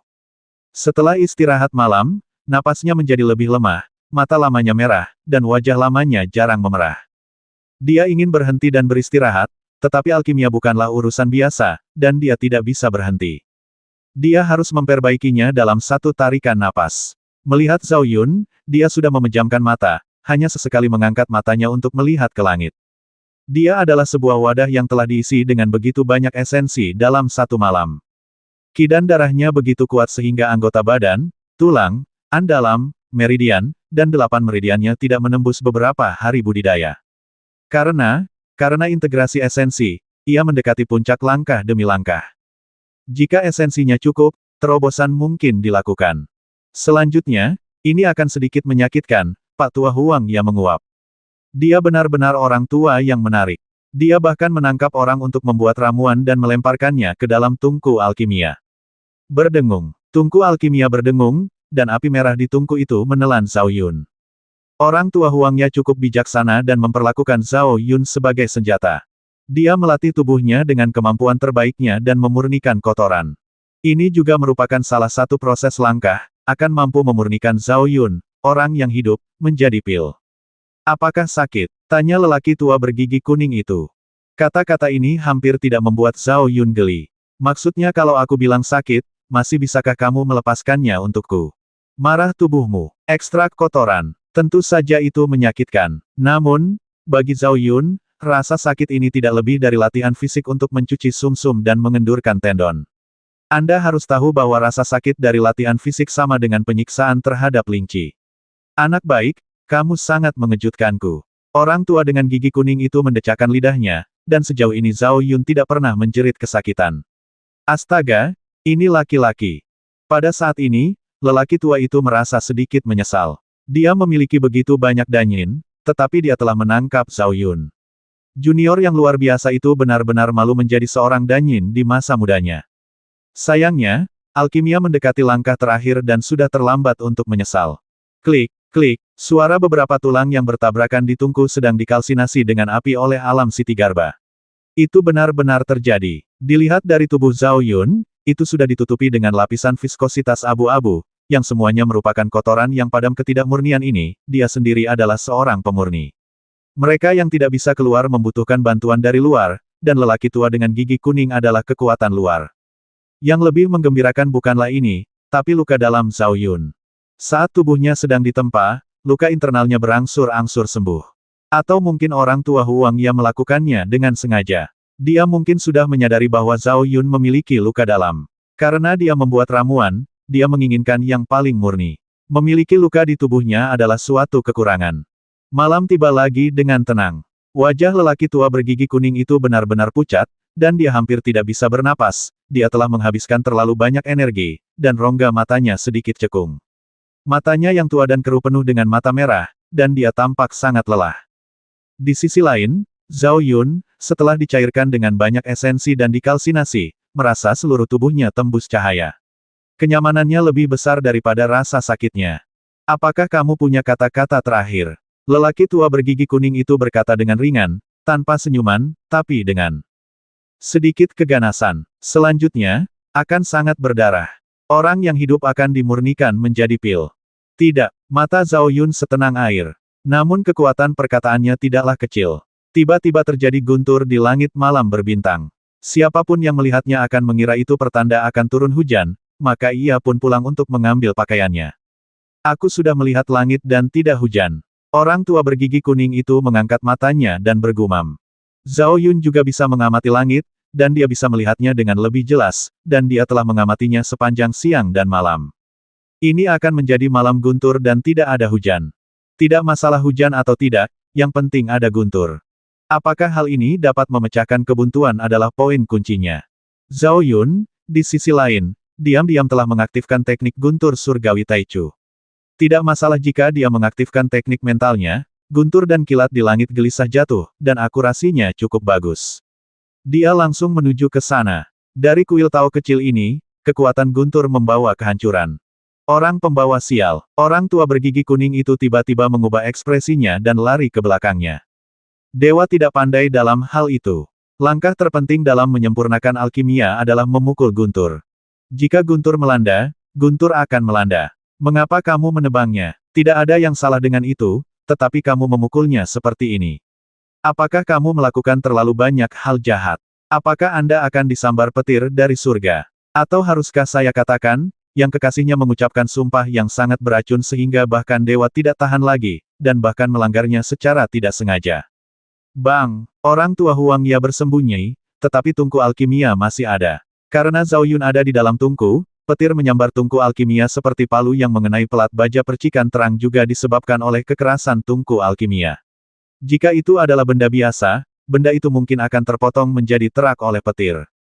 Orang pembawa sial, lelaki tua bergigi kuning itu mendengus dingin, dan Ben terbang menjauh dan melangkah maju lagi. Tungku alkimia tidak bisa dipecahkan. Apakah ada alkimia di dalamnya? Begitu banyak esensi yang telah diintegrasikan ke dalam tubuh Zhao Yun. Jika tungku alkimia dihancurkan, semua kerja keras akan sia-sia. Ledakan. Tidak peduli seberapa cepat lelaki tua bergigi kuning itu, dia tidak bisa lebih cepat dari kilat. Guntur dari langit datang lagi, lebih dari selusin guntur berderak, semuanya menuju ke tungku alkimia. Tepatnya, mereka menuju ke Zhao Yun. Namun, tungku alkimia menghalangi jalannya, tungku alkimia akan diserang terlebih dahulu. Ledakan. Begitu orang tua Huangya tiba, tungku alkimia meledak.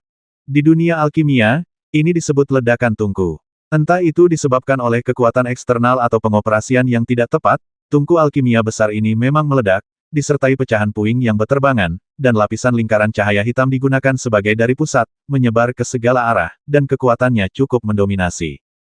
Engah. Orang tua Huangya tertangkap basah dan terlempar sepenuhnya. Dia terlempar di tempat, bahkan esensi pelindung tubuh dari alam Siti Garba hancur berkeping-keping, atau lubang berdarah, atau selokan berdarah. Melihat Zhao Yun lagi, dia masih utuh. Guntur dan kilat mengikuti satu demi satu, masing-masing lebih kuat dari yang lain. Tanpa kecuali, orang yang menyerangnya mematahkan pola kutukan di tubuhnya. Tepatnya, dia meminjam kekuatan guntur untuk membuka segelnya. Akan ada guntur tapi tidak ada hujan malam ini akan menjadi kunci untuk mengatasi kebuntuannya. Wow, orang tua Huangnya cukup menderita, dia terhuyung-huyung, seluruh tubuhnya dipenuhi lubang darah dan cungkilan. Pada titik ini, dia masih memiliki banyak pecahan kecil tungku alkimia yang menempel di tubuhnya. Itu menghabiskan energi dan energi yang nyata, dan bahkan pada saat ini, dia tidak dapat berdiri kokoh, dan darah mengalir dari mulutnya. Melihat dari kejauhan, dia adalah orang yang menangis dengan darah. Zeng, zeng, sebelum dia bisa berdiri, dia melihat 3 pisau terbang melesat ke arahnya. Itu adalah pisau terbang yang dilemparkan oleh Zhao Yun. Setiap pisau terbang digantung dengan jimat peledak. Jimat peledak yang luar biasa itu telah dikeluarkan dari panah otomatis. Ledakan, ledakan, ledakan. Pisau terbang itu tiba dan meledak dengan keras. Orang tua Huangya, yang masih dalam keadaan linglung, langsung meledak. Kekuatan jimat peledak tingkat tinggi masih sangat mendominasi. Bagaimana orang tua bergigi kuning di Siti Garba tingkat pertama bisa begitu kejam? Dia sudah kelelahan, terluka parah, dan jantungnya rusak parah. Setelah ledakan seperti itu, dia langsung cacat, dan lengannya terlempar dan terbang jauh. Suara mendesing. Keterampilan tubuh Zhao Yun seperti angin, dan dia mengejarnya.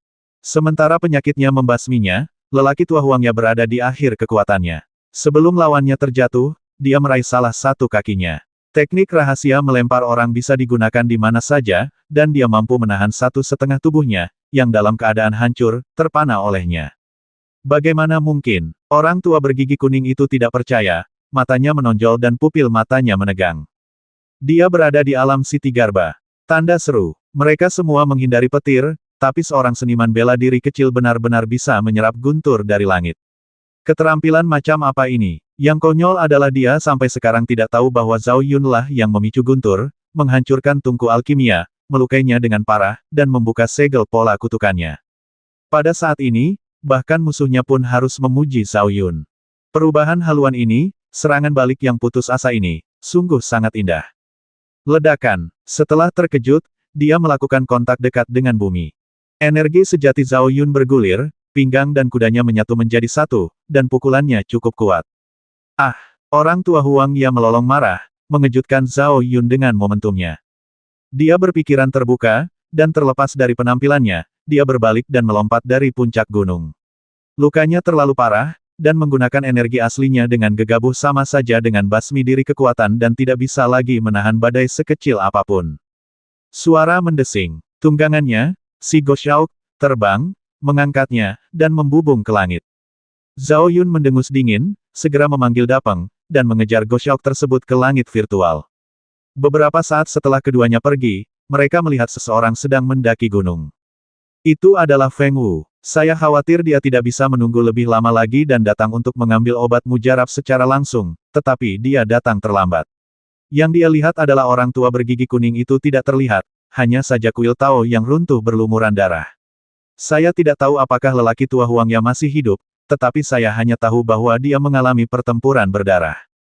Suara mendesing. Suara mendesing. Ada hembusan angin, dan 2 pria berbaju hitam muncul seperti hantu, berlutut dengan 1 kaki. Gadis suci, kami telah menemukan jejak pembasminya. Setelah mendengar ini, Feng Wu berbalik dan menuruni puncak gunung, periksa siapa yang pernah ke gunung ini.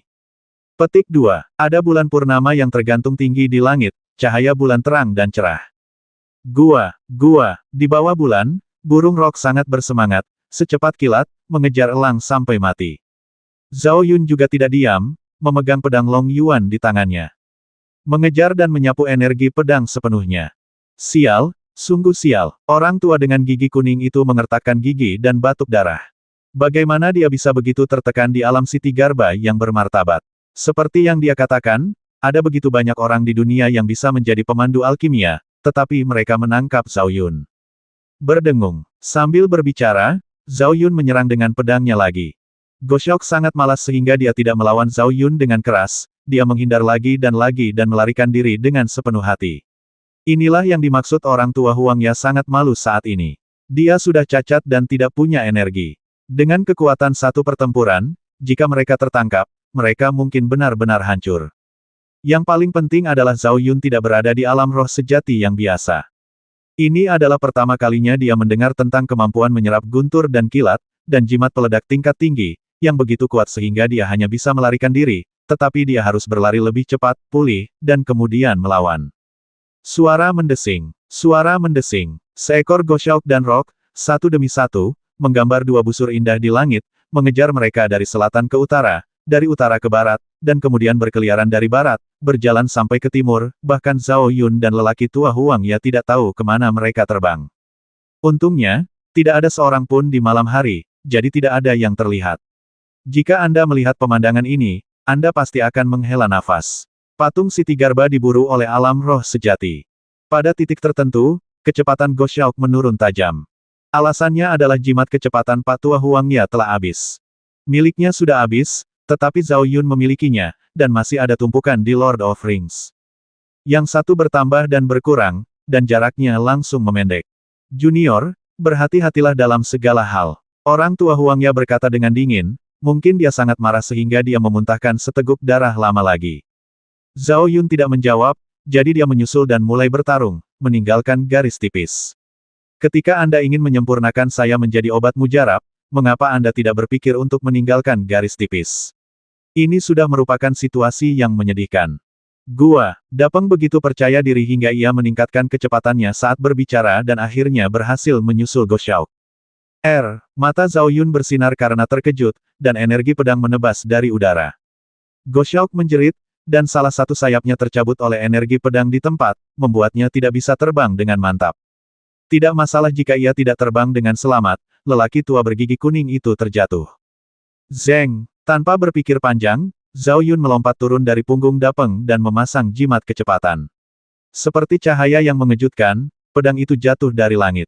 Orang tua dengan gigi kuning menjadi pucat. Dia ingin bersembunyi, tapi dia masih di udara dan jatuh dengan cepat. Pada saat kritis, dia memobilisasi esensi sejatinya dan mengumpulkannya menjadi sepasang armor esensi sejati, tapi armor itu sangat tipis. Namun, dia masih memaksanya dan mengumpulkan armor tersebut, tapi itu menyemburkan beberapa suap darah tua. Zeng! Zhao Yun datang dan membasminya dengan pedang yang tak tertandingi. Armor energi sejati yang melindungi tubuh orang tua Huang Ya, serta dirinya sendiri, semuanya tertusuk. Orang tua bergigi kuning itu meraung. Dia tidak bisa lagi mempertahankan hatinya. Pedang Zhao Yun hampir memotong jantungnya. Bahkan jika pedang itu tidak membasminya, dia tidak akan bisa bertahan untuk dipukul hingga menjadi bubur jika dia dilempar. Matanya penuh kegilaan, sisa tubuhnya membesar dengan cepat, dan energi sejatinya menjadi sangat ganas. Sekarang, sikap Zhao Yun berubah. Orang tua Huang Ya jelas akan meledakkan dirinya sendiri.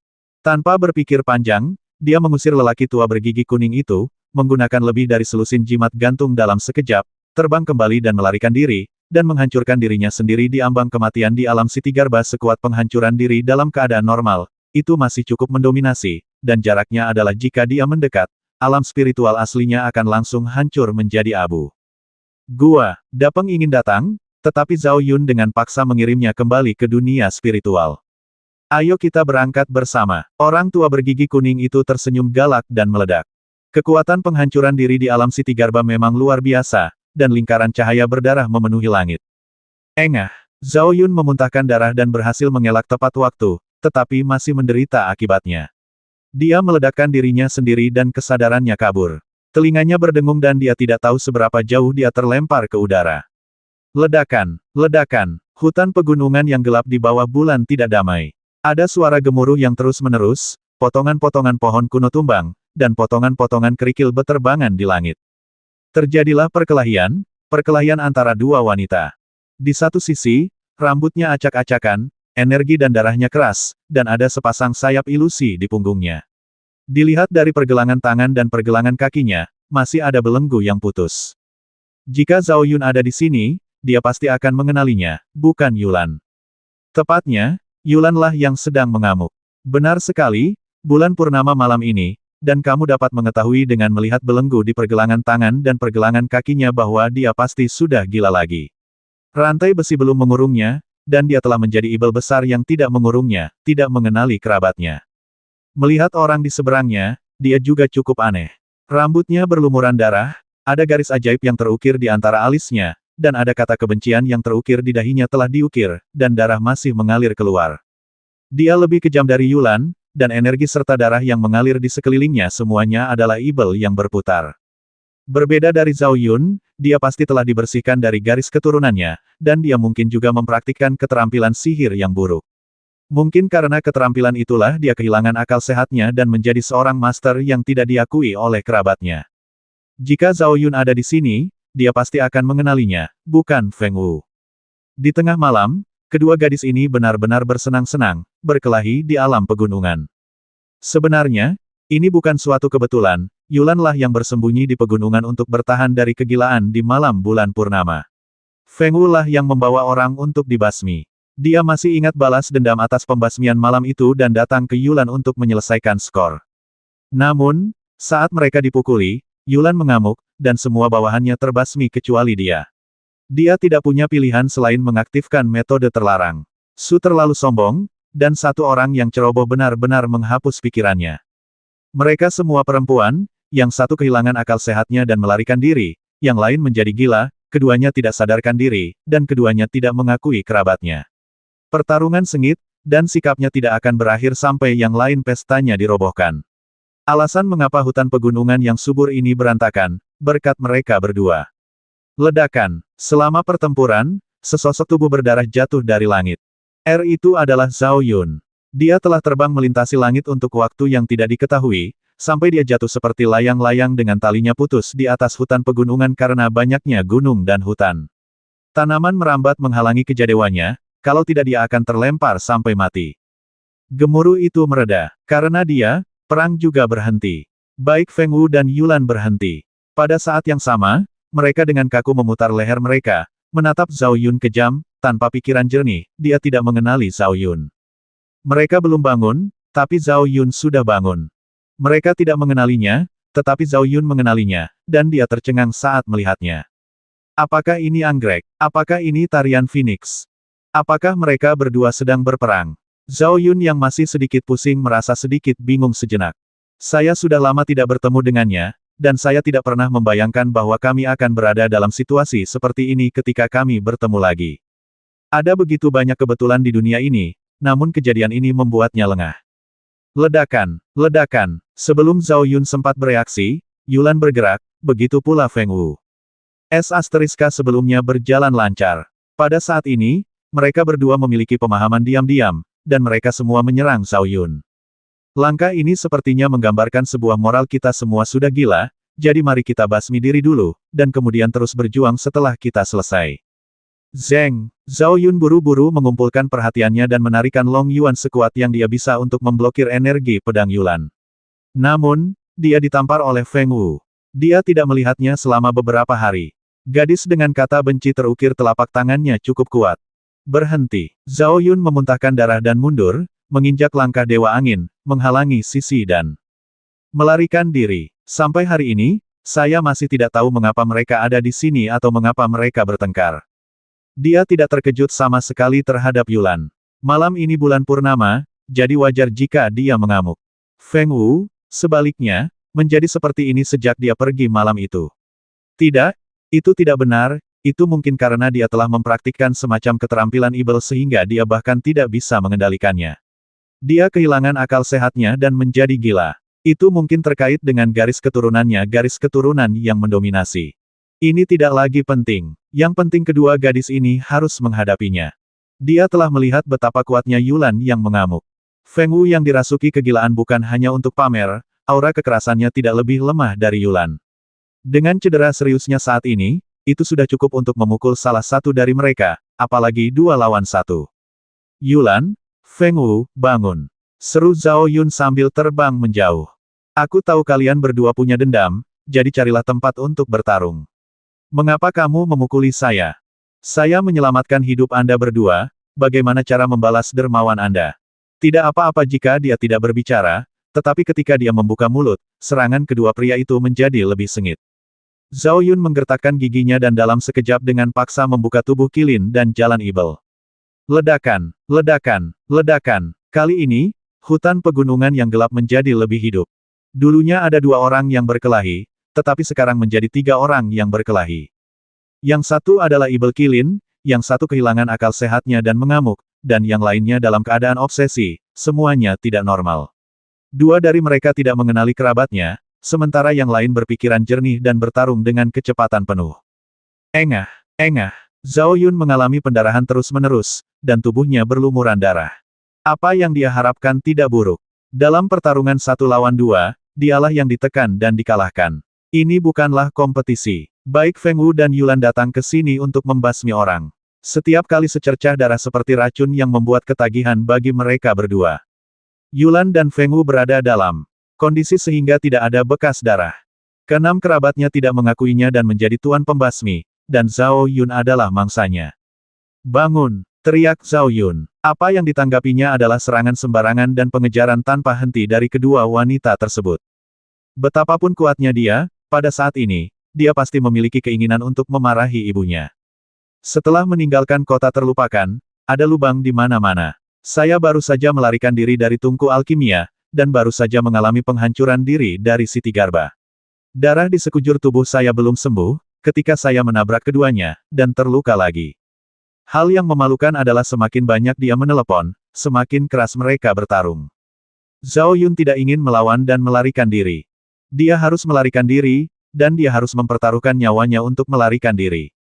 Jika dia tidak berlari lebih cepat, dia akan benar-benar dipukuli sampai mati.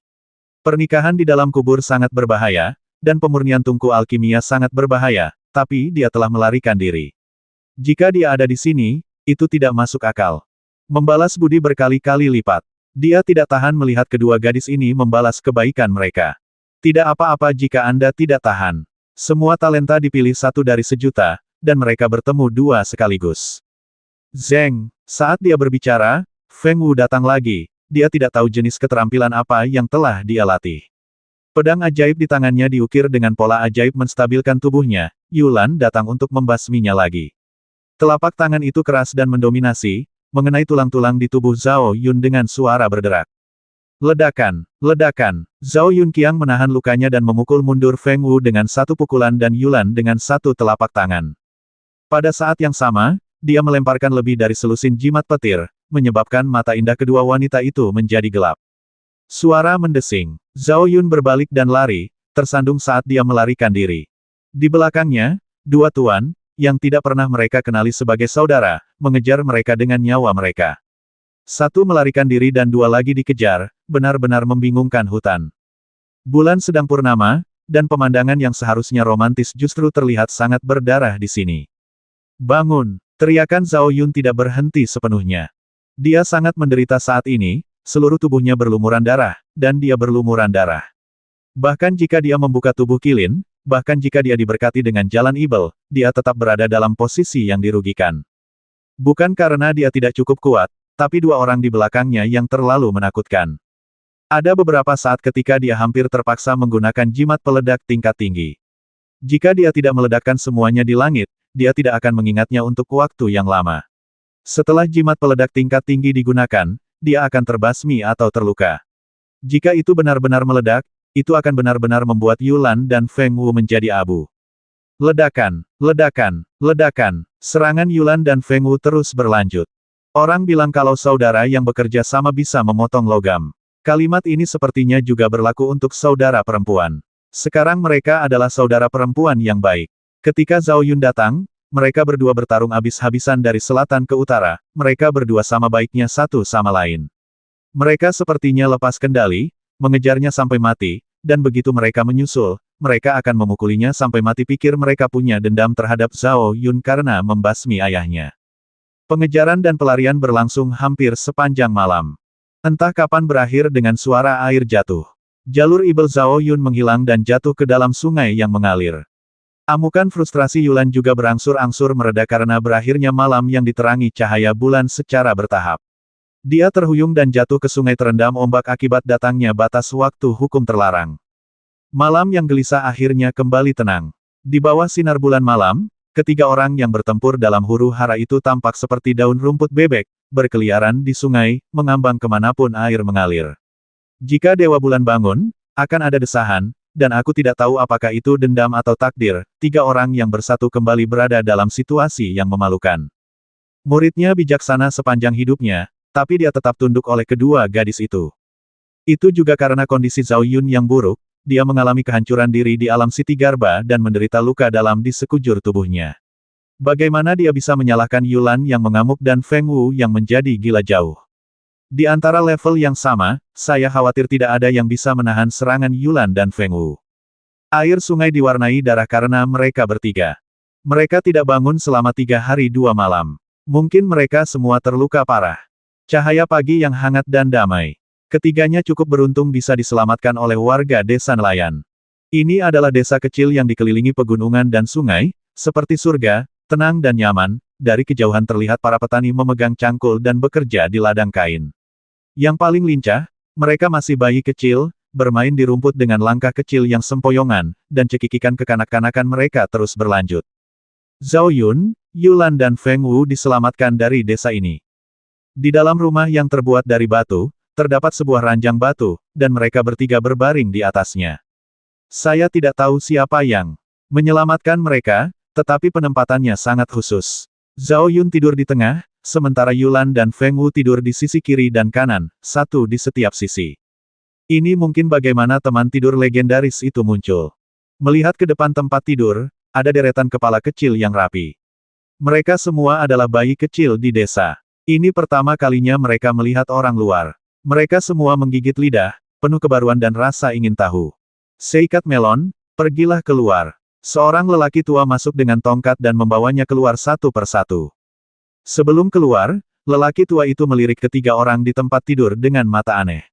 Berbicara tentang Feng Wu, gadis seperti itu, mengapa kata Qiu terukir di dahinya? Pergelangan tangan dan pergelangan kaki. Apakah dia buronan? Yang agak normal masih pemuda yang sama, tapi dia berlumuran darah dan berusia di atas 70 tahun, jadi dia tidak tahu kombinasi macam apa ini. Malam tiba lagi. Desa ini banyak asapnya, dipenuhi aroma makanan. Di rumah batu itu, masih belum ada 3 orang yang terbangun.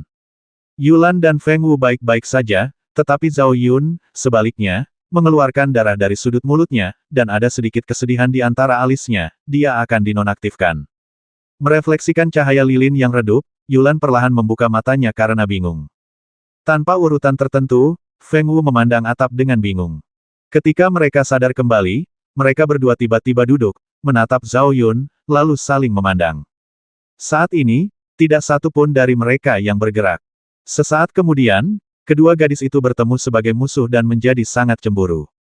Ledakan, bang, ledakan, sebuah rumah batu yang indah tiba-tiba kehilangan kedamaiannya.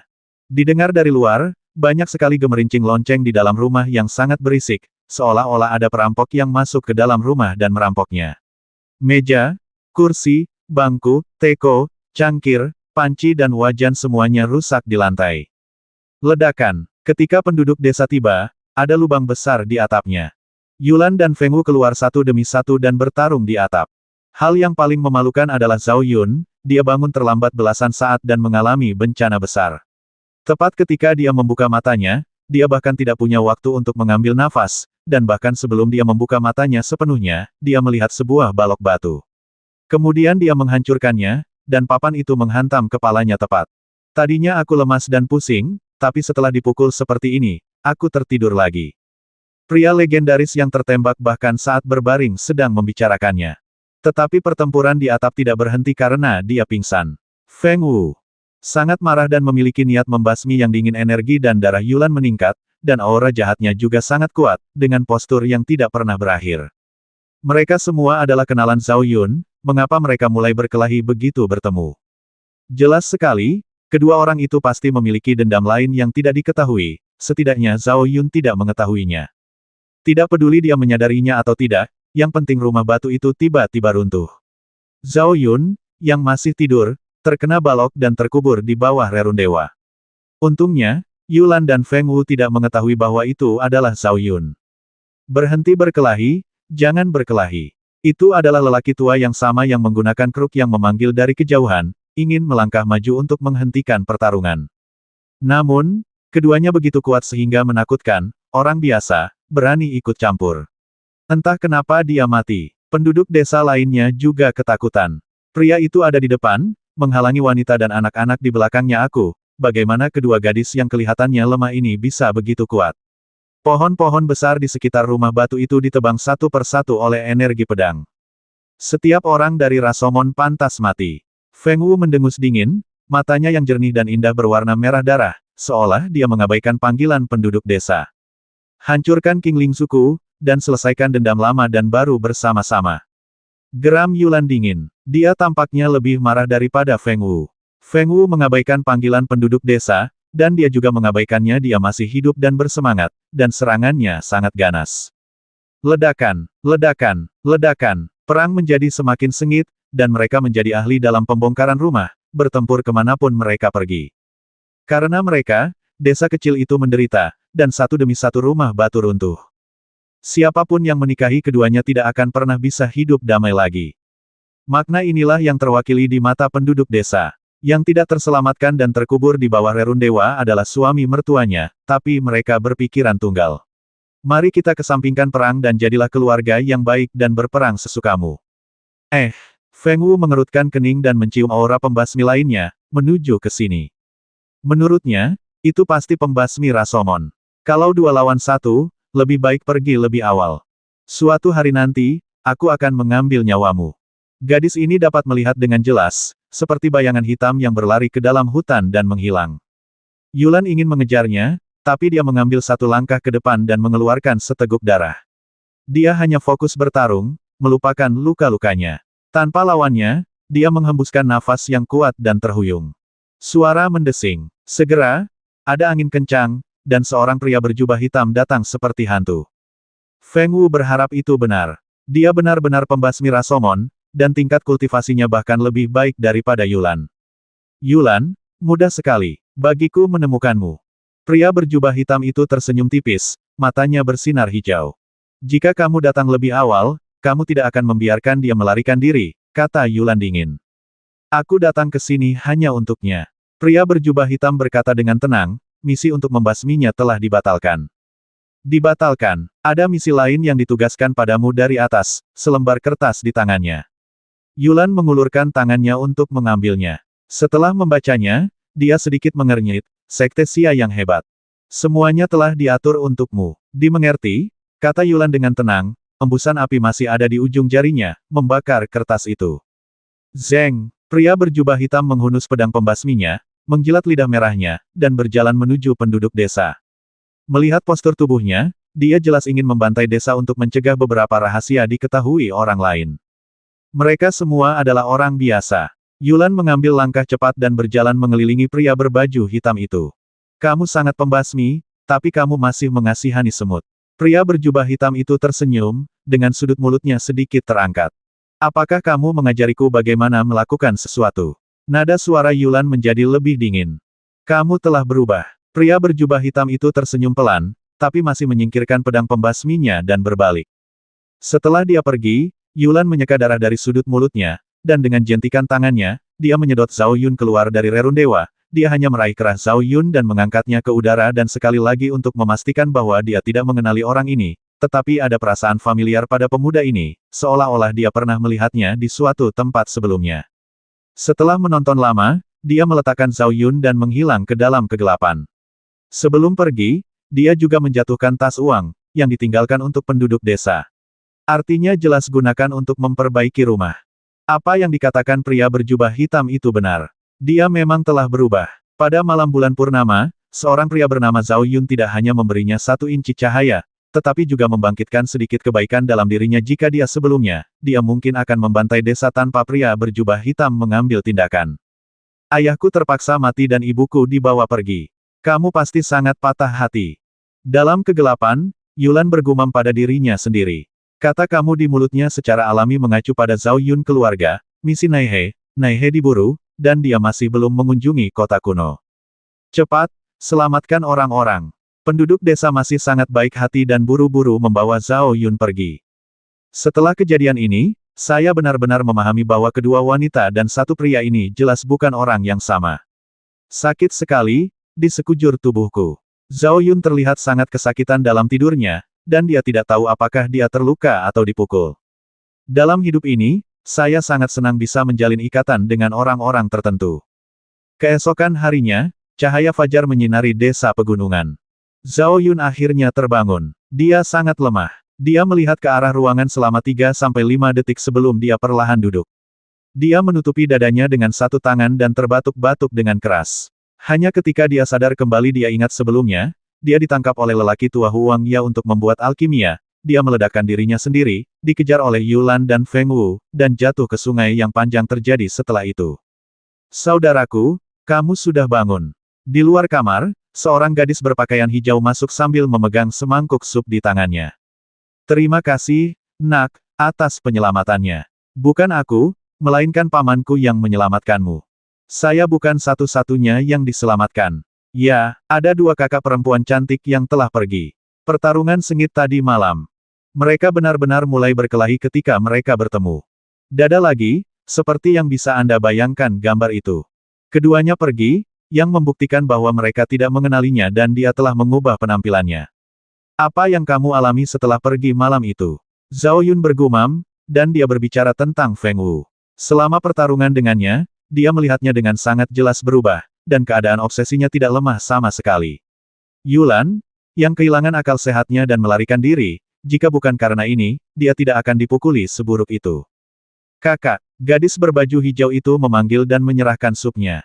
Terima kasih. Zhao Yun tersenyum, mengambilnya dan meminumnya dalam satu tegukan.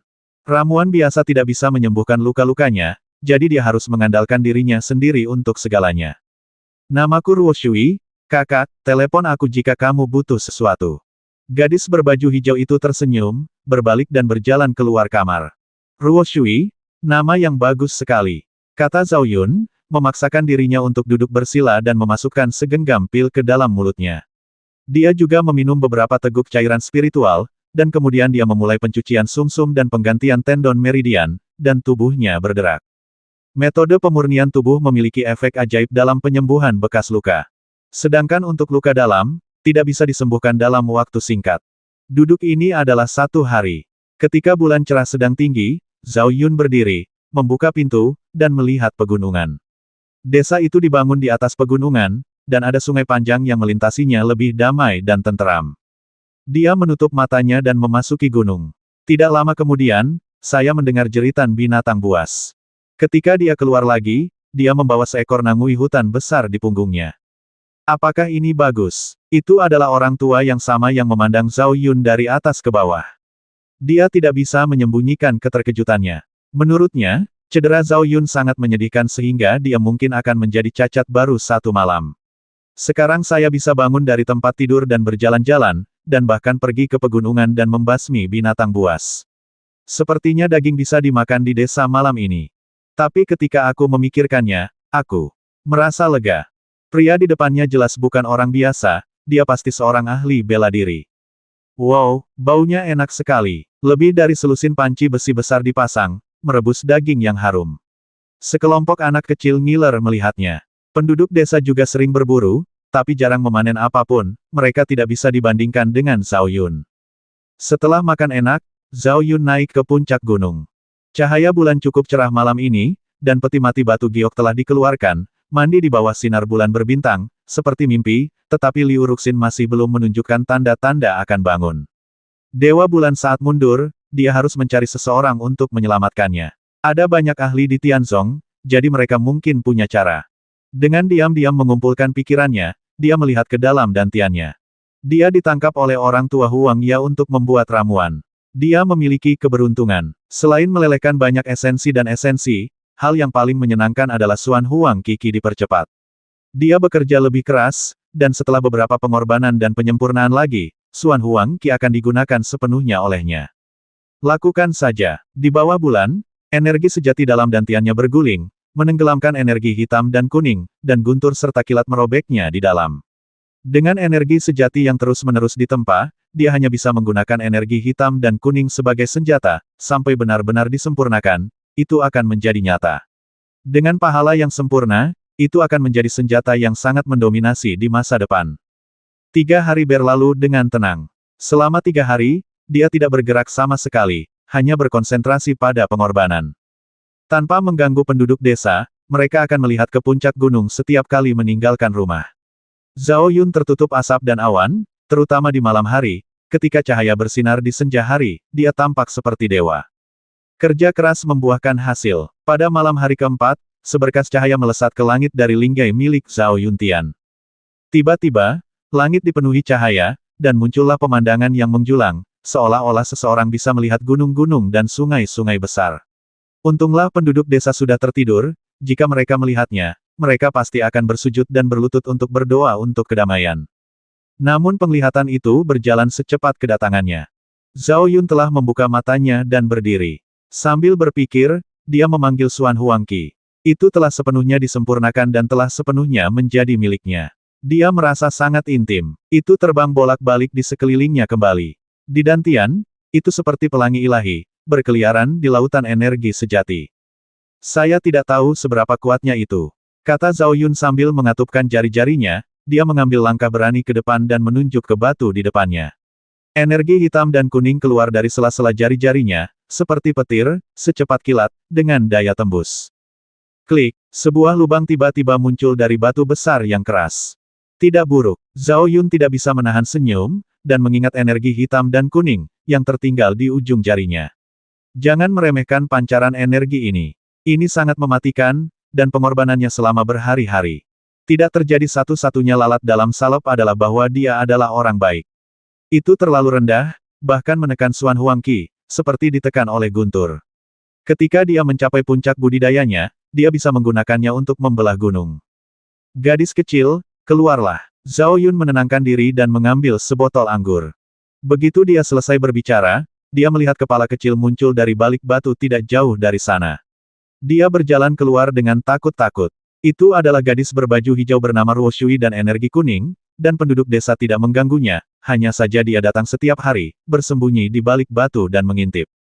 Ibarat air, yang terbaik itu seperti air. Sangat cocok dengan temperamen gadis ini, dengan mata yang cerah dan hati yang bijaksana, jernih dan bersih. Saudaraku, bisakah kamu mengajariku seni bela diri? Ruo Shui berhenti dengan ringan dan menatap Zhao Yun dengan penuh harapan. Zhao Yun tersenyum tipis, jalan ini tidak mudah untuk dilalui. Saya tidak takut, kata Ruo Shui segera, matanya yang jernih penuh tekad. Zhao Yun tidak berkata apa-apa, bertanya-tanya apakah dia harus menyebarkannya atau tidak. Jika kita benar-benar menempuh jalan ini, tidak akan ada ketenangan pikiran. Bagaimanapun, dia masih mengambil 3 gulungan kuno, salah satunya adalah latihan, yang kedua adalah buku rahasia, dan yang ketiga.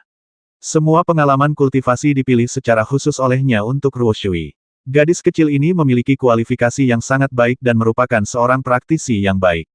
Jika dia dapat dikultivasikan, dia pasti akan menjadi terkenal di masa depan. Terima kasih, kakak. Ruo Shui tersenyum manis, berbalik dan lari. Zhao Yun memperhatikan dengan tenang, berharap bertahun-tahun kemudian, Ruo Shui tidak akan menyalahkannya. Setelah setengah botol anggur dikonsumsi, dia menyilangkan kakinya lagi dan membiarkan energi hitam dan kuning menyebar ke seluruh tubuhnya, memurnikan tubuhnya dan menyempurnakan energi aslinya. Dengan cara ini, orang luar tidak akan bisa mengenalinya dari auranya. Ini juga untuk persiapan pergi ke Tianzong. Dia telah menggerakkan mata surgawinya, meninggalkan apinya, dan mengubah penampilannya. Sekarang, jika dia mengubah auranya, bahkan jika ada alam Tianwu di sini, dia mungkin tidak dapat melakukannya mengenalinya. Proses ini sangat lama dan tidak dapat diselesaikan dalam 3 atau 2 hari. Malam ini, Dia berlatih berkali-kali, menghilangkan ujung tajamnya dan membuat auranya lebih terkendali. Selain itu juga memiliki sendewa kesederhanaan yang harus diwarnai dengan makna hitam dan kuning. Dia menghabiskan beberapa hari berikutnya seperti ini, melakukan banyak tugas, melatih tubuhnya, melatih, dan menyembuhkan luka-lukanya. Ketika dia punya waktu, dia akan mempelajari cetak biru balista, dan dia sudah memiliki cukup banyak pengalaman. Ruo Shui telah berkunjung ke sini beberapa kali. Gadis kecil ini sangat pekerja keras sehingga Zhao Yun terkejut, dan sangat jahat sehingga dia terkejut. Dia adalah seorang gadis otodidak. Dia baru berlatih teknik ini selama beberapa hari, dan dia telah membuka pembuluh darahnya untuk memadatkan esensinya. Dia sudah berada pada kondensasi esensi tingkat ketiga, dan menjadi setelah berlatih seni bela diri, dia tampaknya benar-benar berubah, dan Zhao Yun secara bertahap menemukan bahwa Ruo Shui memiliki fisik yang tidak biasa. Dia tidak bisa melihat menembusnya. Saudaraku, dunia macam apa yang ada di luar gunung? Ruo Shui berperilaku cukup baik, dan kata-katanya sejelas miliknya. Terang dan gelap hidup berdampingan. Zhao Yun tersenyum dan mengeluarkan peti mati batu giok. Meskipun dunia yang dia gambarkan agak abstrak, faktanya saudara laki-laki Feng Wu dan orang tuanya adalah contoh berdarah. Hukum kelangsungan hidup sangat kejam. Yang disebut cahaya tidak lebih dari kegelapan. Terang, gelap, gumam Ruo Shui. Dia belum pernah keluar gunung dan tidak tahu seperti apa dunia luar. Setelah sekian lama, dia menjadi tenang, melihat peti mati batu giok es, dan bertanya dengan suara rendah, siapa dia? Istriku. Zhao Yun tidak menyembunyikan apapun, menarik cahaya bulan dan menyinari batu giok es peti mati sepotong demi sepotong. Ruo Shui tidak bertanya lagi, karena takut menyentuh rasa sakit Zhao Yun. Menurutnya, kakak laki-laki yang berpenampilan biasa ini adalah orang yang punya cerita, dan wanita muda yang terbaring di peti mati mungkin adalah protagonis dari cerita itu. Aku tak mengerti cinta, tapi aku tahu itu adalah hal yang luar biasa. Berdengung, Zhao Yun telah mengambil Long Yuan dan menari di bawah bulan. Setelah mengubah auranya, gerakan dan metodenya juga harus diubah, sekali lagi membuat yang rumit menjadi sederhana. Jika airnya belum hilang, dia mengikuti contoh yang sama dan berlatih pedang. Dia menggunakan pedang kayu dan belajar dengan cepat, tetapi dia hanya seorang menteri luar yang membimbingnya. Kultivasi bersifat pribadi dan dia perlu memahaminya sendirian. Keesokan harinya, terjadi badai petir. Zhao Yun menyukai cuaca ini. Dia mengangkat pedangnya dan menari dalam guntur. Setiap gerakan membawa kekuatan guntur. Teknik guntur surgawi Taichu beroperasi penuh, menyerap petir setiap saat, membuat sumber guntur lebih kuat. Apakah itu masih manusia? Penduduk desa itu mengangkat kepalanya dan melihatnya dengan bingung. Orang bilang ada 5 guntur dari langit. Hari ini adalah pertama kalinya saya melihat Zhao Yun disambar petir berulang kali, tapi tidak terjadi apa-apa. Jawabannya negatif. Tidak semua orang sejahat Zhao Yun. Tidak hanya dia sangat berbakat, tetapi dia juga memiliki guru yang baik. Meskipun dia kadang-kadang menipu dia tidak mengajarinya banyak hal dalam hal fondasi yang kuat di seluruh grid Xia bisa dibandingkan dengannya, dalam pertempuran di level yang sama, kemungkinan besar tidak ada yang akan menjadi lawannya. Di tengah guntur, Zhao Yun membuat terobosan lain dalam kultivasi. Awalnya, dibutuhkan setidaknya 3 hingga 5 bulan untuk naik ke level ke-9. Alasan mengapa itu begitu cepat adalah karena bantuan yang bagus, yaitu orang tua dengan gigi kuning atau tidak, dia diberi kesempatan.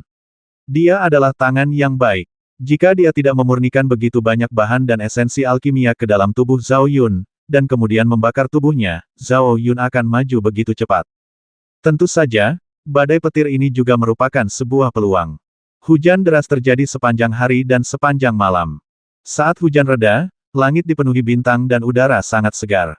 Ketika Zhao Yun turun gunung, dia membawa 2 binatang buas di punggungnya. Penduduk desa memandangnya dengan kagum. Tidak banyak orang yang bisa melompat di bawah guntur dan kilat, tetapi mereka hanya melihat satu. Tak lama kemudian, aroma sup memenuhi desa kecil itu. Suasananya masih sangat harmonis. Malam ini, wajah Zhao Yun berseri-seri, dia telah maju dalam kultivasi, dan energi serta darahnya jauh lebih kuat. Meskipun luka internalnya masih ada, tidak lagi serius lebih halus daripada di tingkat ke-8. Adik, aku juga ingin belajar seni bela diri, kata seorang pria kekar sambil tersenyum. Begitu kata-kata ini keluar, banyak orang berkumpul, kebanyakan petani muda dan kuat, tidak ada alasan lain selain untuk lebih aman saat pergi ke pegunungan untuk berburu, karena takut dijemput oleh binatang buas itu. Saat Zhao Yun hendak berbicara, dia mendengar suara elang yang meringkik, yang membuatnya tanpa sadar mengangkat kepalanya. Ada tunggangan terbang yang lewat. Itu adalah 4 ekor Goshaok besar. Ada seseorang yang duduk di belakang masing-masing Goshaok. Salah satunya, dia mengenalinya, adalah Zhao Yinhun dari klan Api Hitam, musuh bebuyutan Lin Xie Tuan Muda Tianyang. Sama seperti Feng Wu dan Yulan, mereka selalu bertengkar saat bertemu. Dari selatan ke utara, jelas menuju ke arah Tianzong. Saat dia melihat, Yinhun menunduk, dengan santai menunduk, lalu menutup matanya untuk beristirahat. Wow, ada orang di atas burung besar itu. Seru boneka kecil itu sambil mengangkat kepala kecilnya, penuh kebaruan. Zhao Yun telah menutup matanya dan melihat ke seberang sungai. Ada seseorang yang berjalan menuju tempat ini. Dia adalah seorang pendeta Tao yang gemuk dengan kepala yang gemuk dan telinga yang besar mengenakan jubah Tao. Pakaian yang dikenakannya seperti seluruh desa. Itu adalah kain kafan. Benar sekali, pendeta Tao yang gemuk itu mengenakan kain kafan, yang terlihat menakutkan bahkan di malam hari. Alam Siti Garba, Zhao Yun bergumam, setidaknya tingkat ke-6, dan dia tidak tahu dari mana asalnya. Ketika dia melihat, pendeta Tao yang gemuk itu datang, memegang tangannya, hidungnya bergerak-gerak seperti guk-guk pesek, mengendus ke sana kemari. Dia tidak tahu apakah dia mencium aroma daging atau anggur. Siapa kamu? Seorang petani mabuk berteriak dan ditarik kembali oleh Zhao Yun. Alam Siti Garba, tapi Anda tidak bisa hanya bicara omong kosong. Jika satu orang gagal, seluruh desa harus bermain. Pendeta Tao yang gemuk itu mengabaikannya dan terus mengendus. Zhao Yun hanya menonton dengan tenang. Di sudut gunung yang tenang, seorang Siti Garba tiba-tiba muncul. Dia jelas-jelas tidak ada di sini untuk jalan-jalan, minum anggur, atau makan daging. Entah apa yang dicari pendeta Tao gemuk itu, bahkan tidak repot-repot melihatnya, jadi aku hanya bisa mengangkat alisku ketika aku melewatinya. Ada kultivator seni bela diri lain di sini, oh tidak, ada 2 dari mereka. Pendeta Tao yang gemuk itu bergumam dan memandang Zhao Yun dan Ruo Shui. Setelah selesai, pria itu pergi. Setelah mengatakan bahwa dia akan pergi, dia masih berkeliaran di sekitar desa, terkadang memegang kocokan lalat, mengetuk-ngetuk di sana-sini, seolah-olah sedang mengidentifikasi barang antik. Belum lagi penduduk desa, bahkan Zhao Yun pun merasa terkejut saat melihatnya itu di tengah malam, berjalan-jalan memakai kain kafan, senior ini benar-benar berbeda. Ah, tiba-tiba, pendeta Tao yang gemuk itu melolong seperti serigala, menyebabkan penduduk desa gemetar. Zhao Yun melihat dengan jelas bahwa pendeta Tao yang gemuk itu tidak menganggur. Setelah serigala melolong, dia menajamkan telinganya dan mendengarkan dengan mata lamanya sedikit tertutup mulutnya dan mengeluarkan suara lain. Untung dia tidak memiliki momentum seni bela diri, jika tidak semua orang yang hadir akan tercengang. Identifikasi lokasinya dengan mendengarkan suaranya. Zhao Yun bertanya dalam benaknya. Melihat penduduk desa, ekspresi mereka cukup aneh.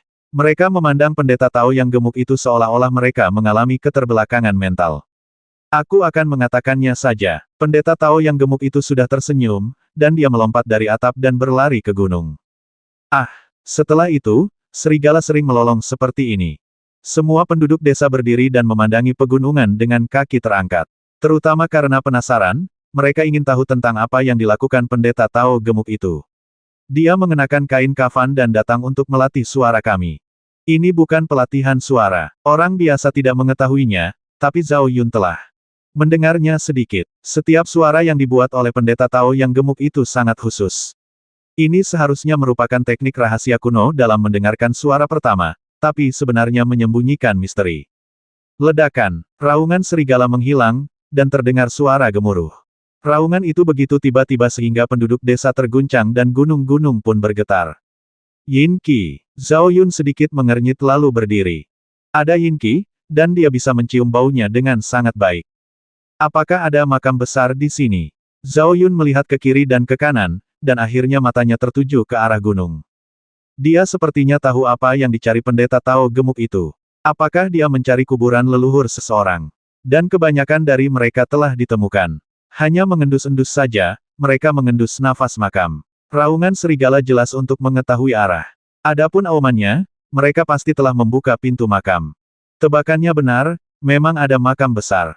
Sejak raungan itu, semakin banyak energi yin yang terkumpul di pegunungan dan hutan. Bahkan ia merasa kedinginan oleh angin sejuk, apalagi penduduk desa yang semuanya menggigil. Pembudidaya seni bela diri kecil itu, kemarilah. Panggilan pendeta Tao yang gemuk datang dari gunung, dan pembudidaya seni bela diri kecil di mulutnya secara alami mengacu pada Zhao Yun. Zhao Yun mengerutkan kening lagi, merasa tergoda untuk melarikan diri. Namun jika dia pergi, penduduk desa mungkin akan mengalami bencana. Entah dari mana pendeta tahu gemuk itu berasal. Setelah berpikir panjang, dia masih memasuki gunung. Mengikuti sumber Yin Qi, dia pergi jauh ke dalam hutan pegunungan. Dari kejauhan, saya melihat sebuah lubang besar di tanah, dengan Yin Qi melonjak keluar, dan pendeta Tao yang gemuk itu sedang duduk di sisi lubang, memegang sepotong mimisan, tampak menyedihkan makam, dan dia tidak memperhatikan. Jika Anda tertangkap oleh polisi, panggil dia ke sini untuk membantu. Ada sebuah makam besar. Zhao Yun menghela nafas dalam hatinya. Melihat postur malu pendeta Tao yang gemuk itu, Anda dapat mengatakan bahwa makam besar ini tidak sederhana, setidaknya mekanisme di dalamnya tidak sederhana. Jika dilihat dari ini, mungkin orang yang dikuburkan adalah seorang pangeran, sama seperti Raja Yin Yue. Senior, cari aku. Zhao Yun menjadi tenang sekitar 3 kaki jauhnya. Pada titik ini, saya menyadari mengapa pendeta Tao yang gemuk itu mengenakan kain kafan. Dia pasti telah merampok banyak makam dan menggunakan kain kafan itu untuk menekan kebajikan negatifnya. Dia laki-laki. Pendeta Tao yang gemuk itu bertanya sambil melihat ke dalam gua besar. Ya, Zhao Yun mengangguk ringan. Ayo, kencing di dalamnya. Pendeta Tao yang gemuk itu menarik Zhao Yun. Ini, tidak bagus. Apa yang salah dengan itu? Kata pendeta Tao yang gemuk itu sambil memegang pisau. Itu tajam dan tajam. Itu untuk dilihat oleh Zhao Yun. Ma Liu, biarkan aku kencing, jika kamu berani berkicau, aku akan memotong ayammu. Kemudian, terdengar suara percikan air, dan kepala keluarga Zhao benar-benar mengintip ke dalam lubang di depan pendeta Tao yang gemuk itu. Jika berani membangkang, Anda bisa mencari pekerjaan di istana. Pendeta Tao yang gemuk itu tidak setuju dan berbaring di pintu masuk gua untuk melihat ke dalam. Meminjam air seni anak laki-laki Zhao Yun bukan untuk mengusir roh jahat, tapi memiliki kegunaan lain. Zhao Yun penasaran dan melihat ke dalam. Namun, Yin Qi terlalu kuat, menghalangi mata langit untuk mengintip ke dalam, dan yang bisa kami lihat hanyalah kabur. Berdiri di sini dan jangan bergerak. Kakek, aku punya harta karun. Izinkan aku memberimu sepotong. Pendeta Tao yang gemuk itu mengambil seikat tali rami dan mengikat salah satu ujungnya ke tubuh Zhao Yun dan ujung lainnya ke tubuhnya pinggang.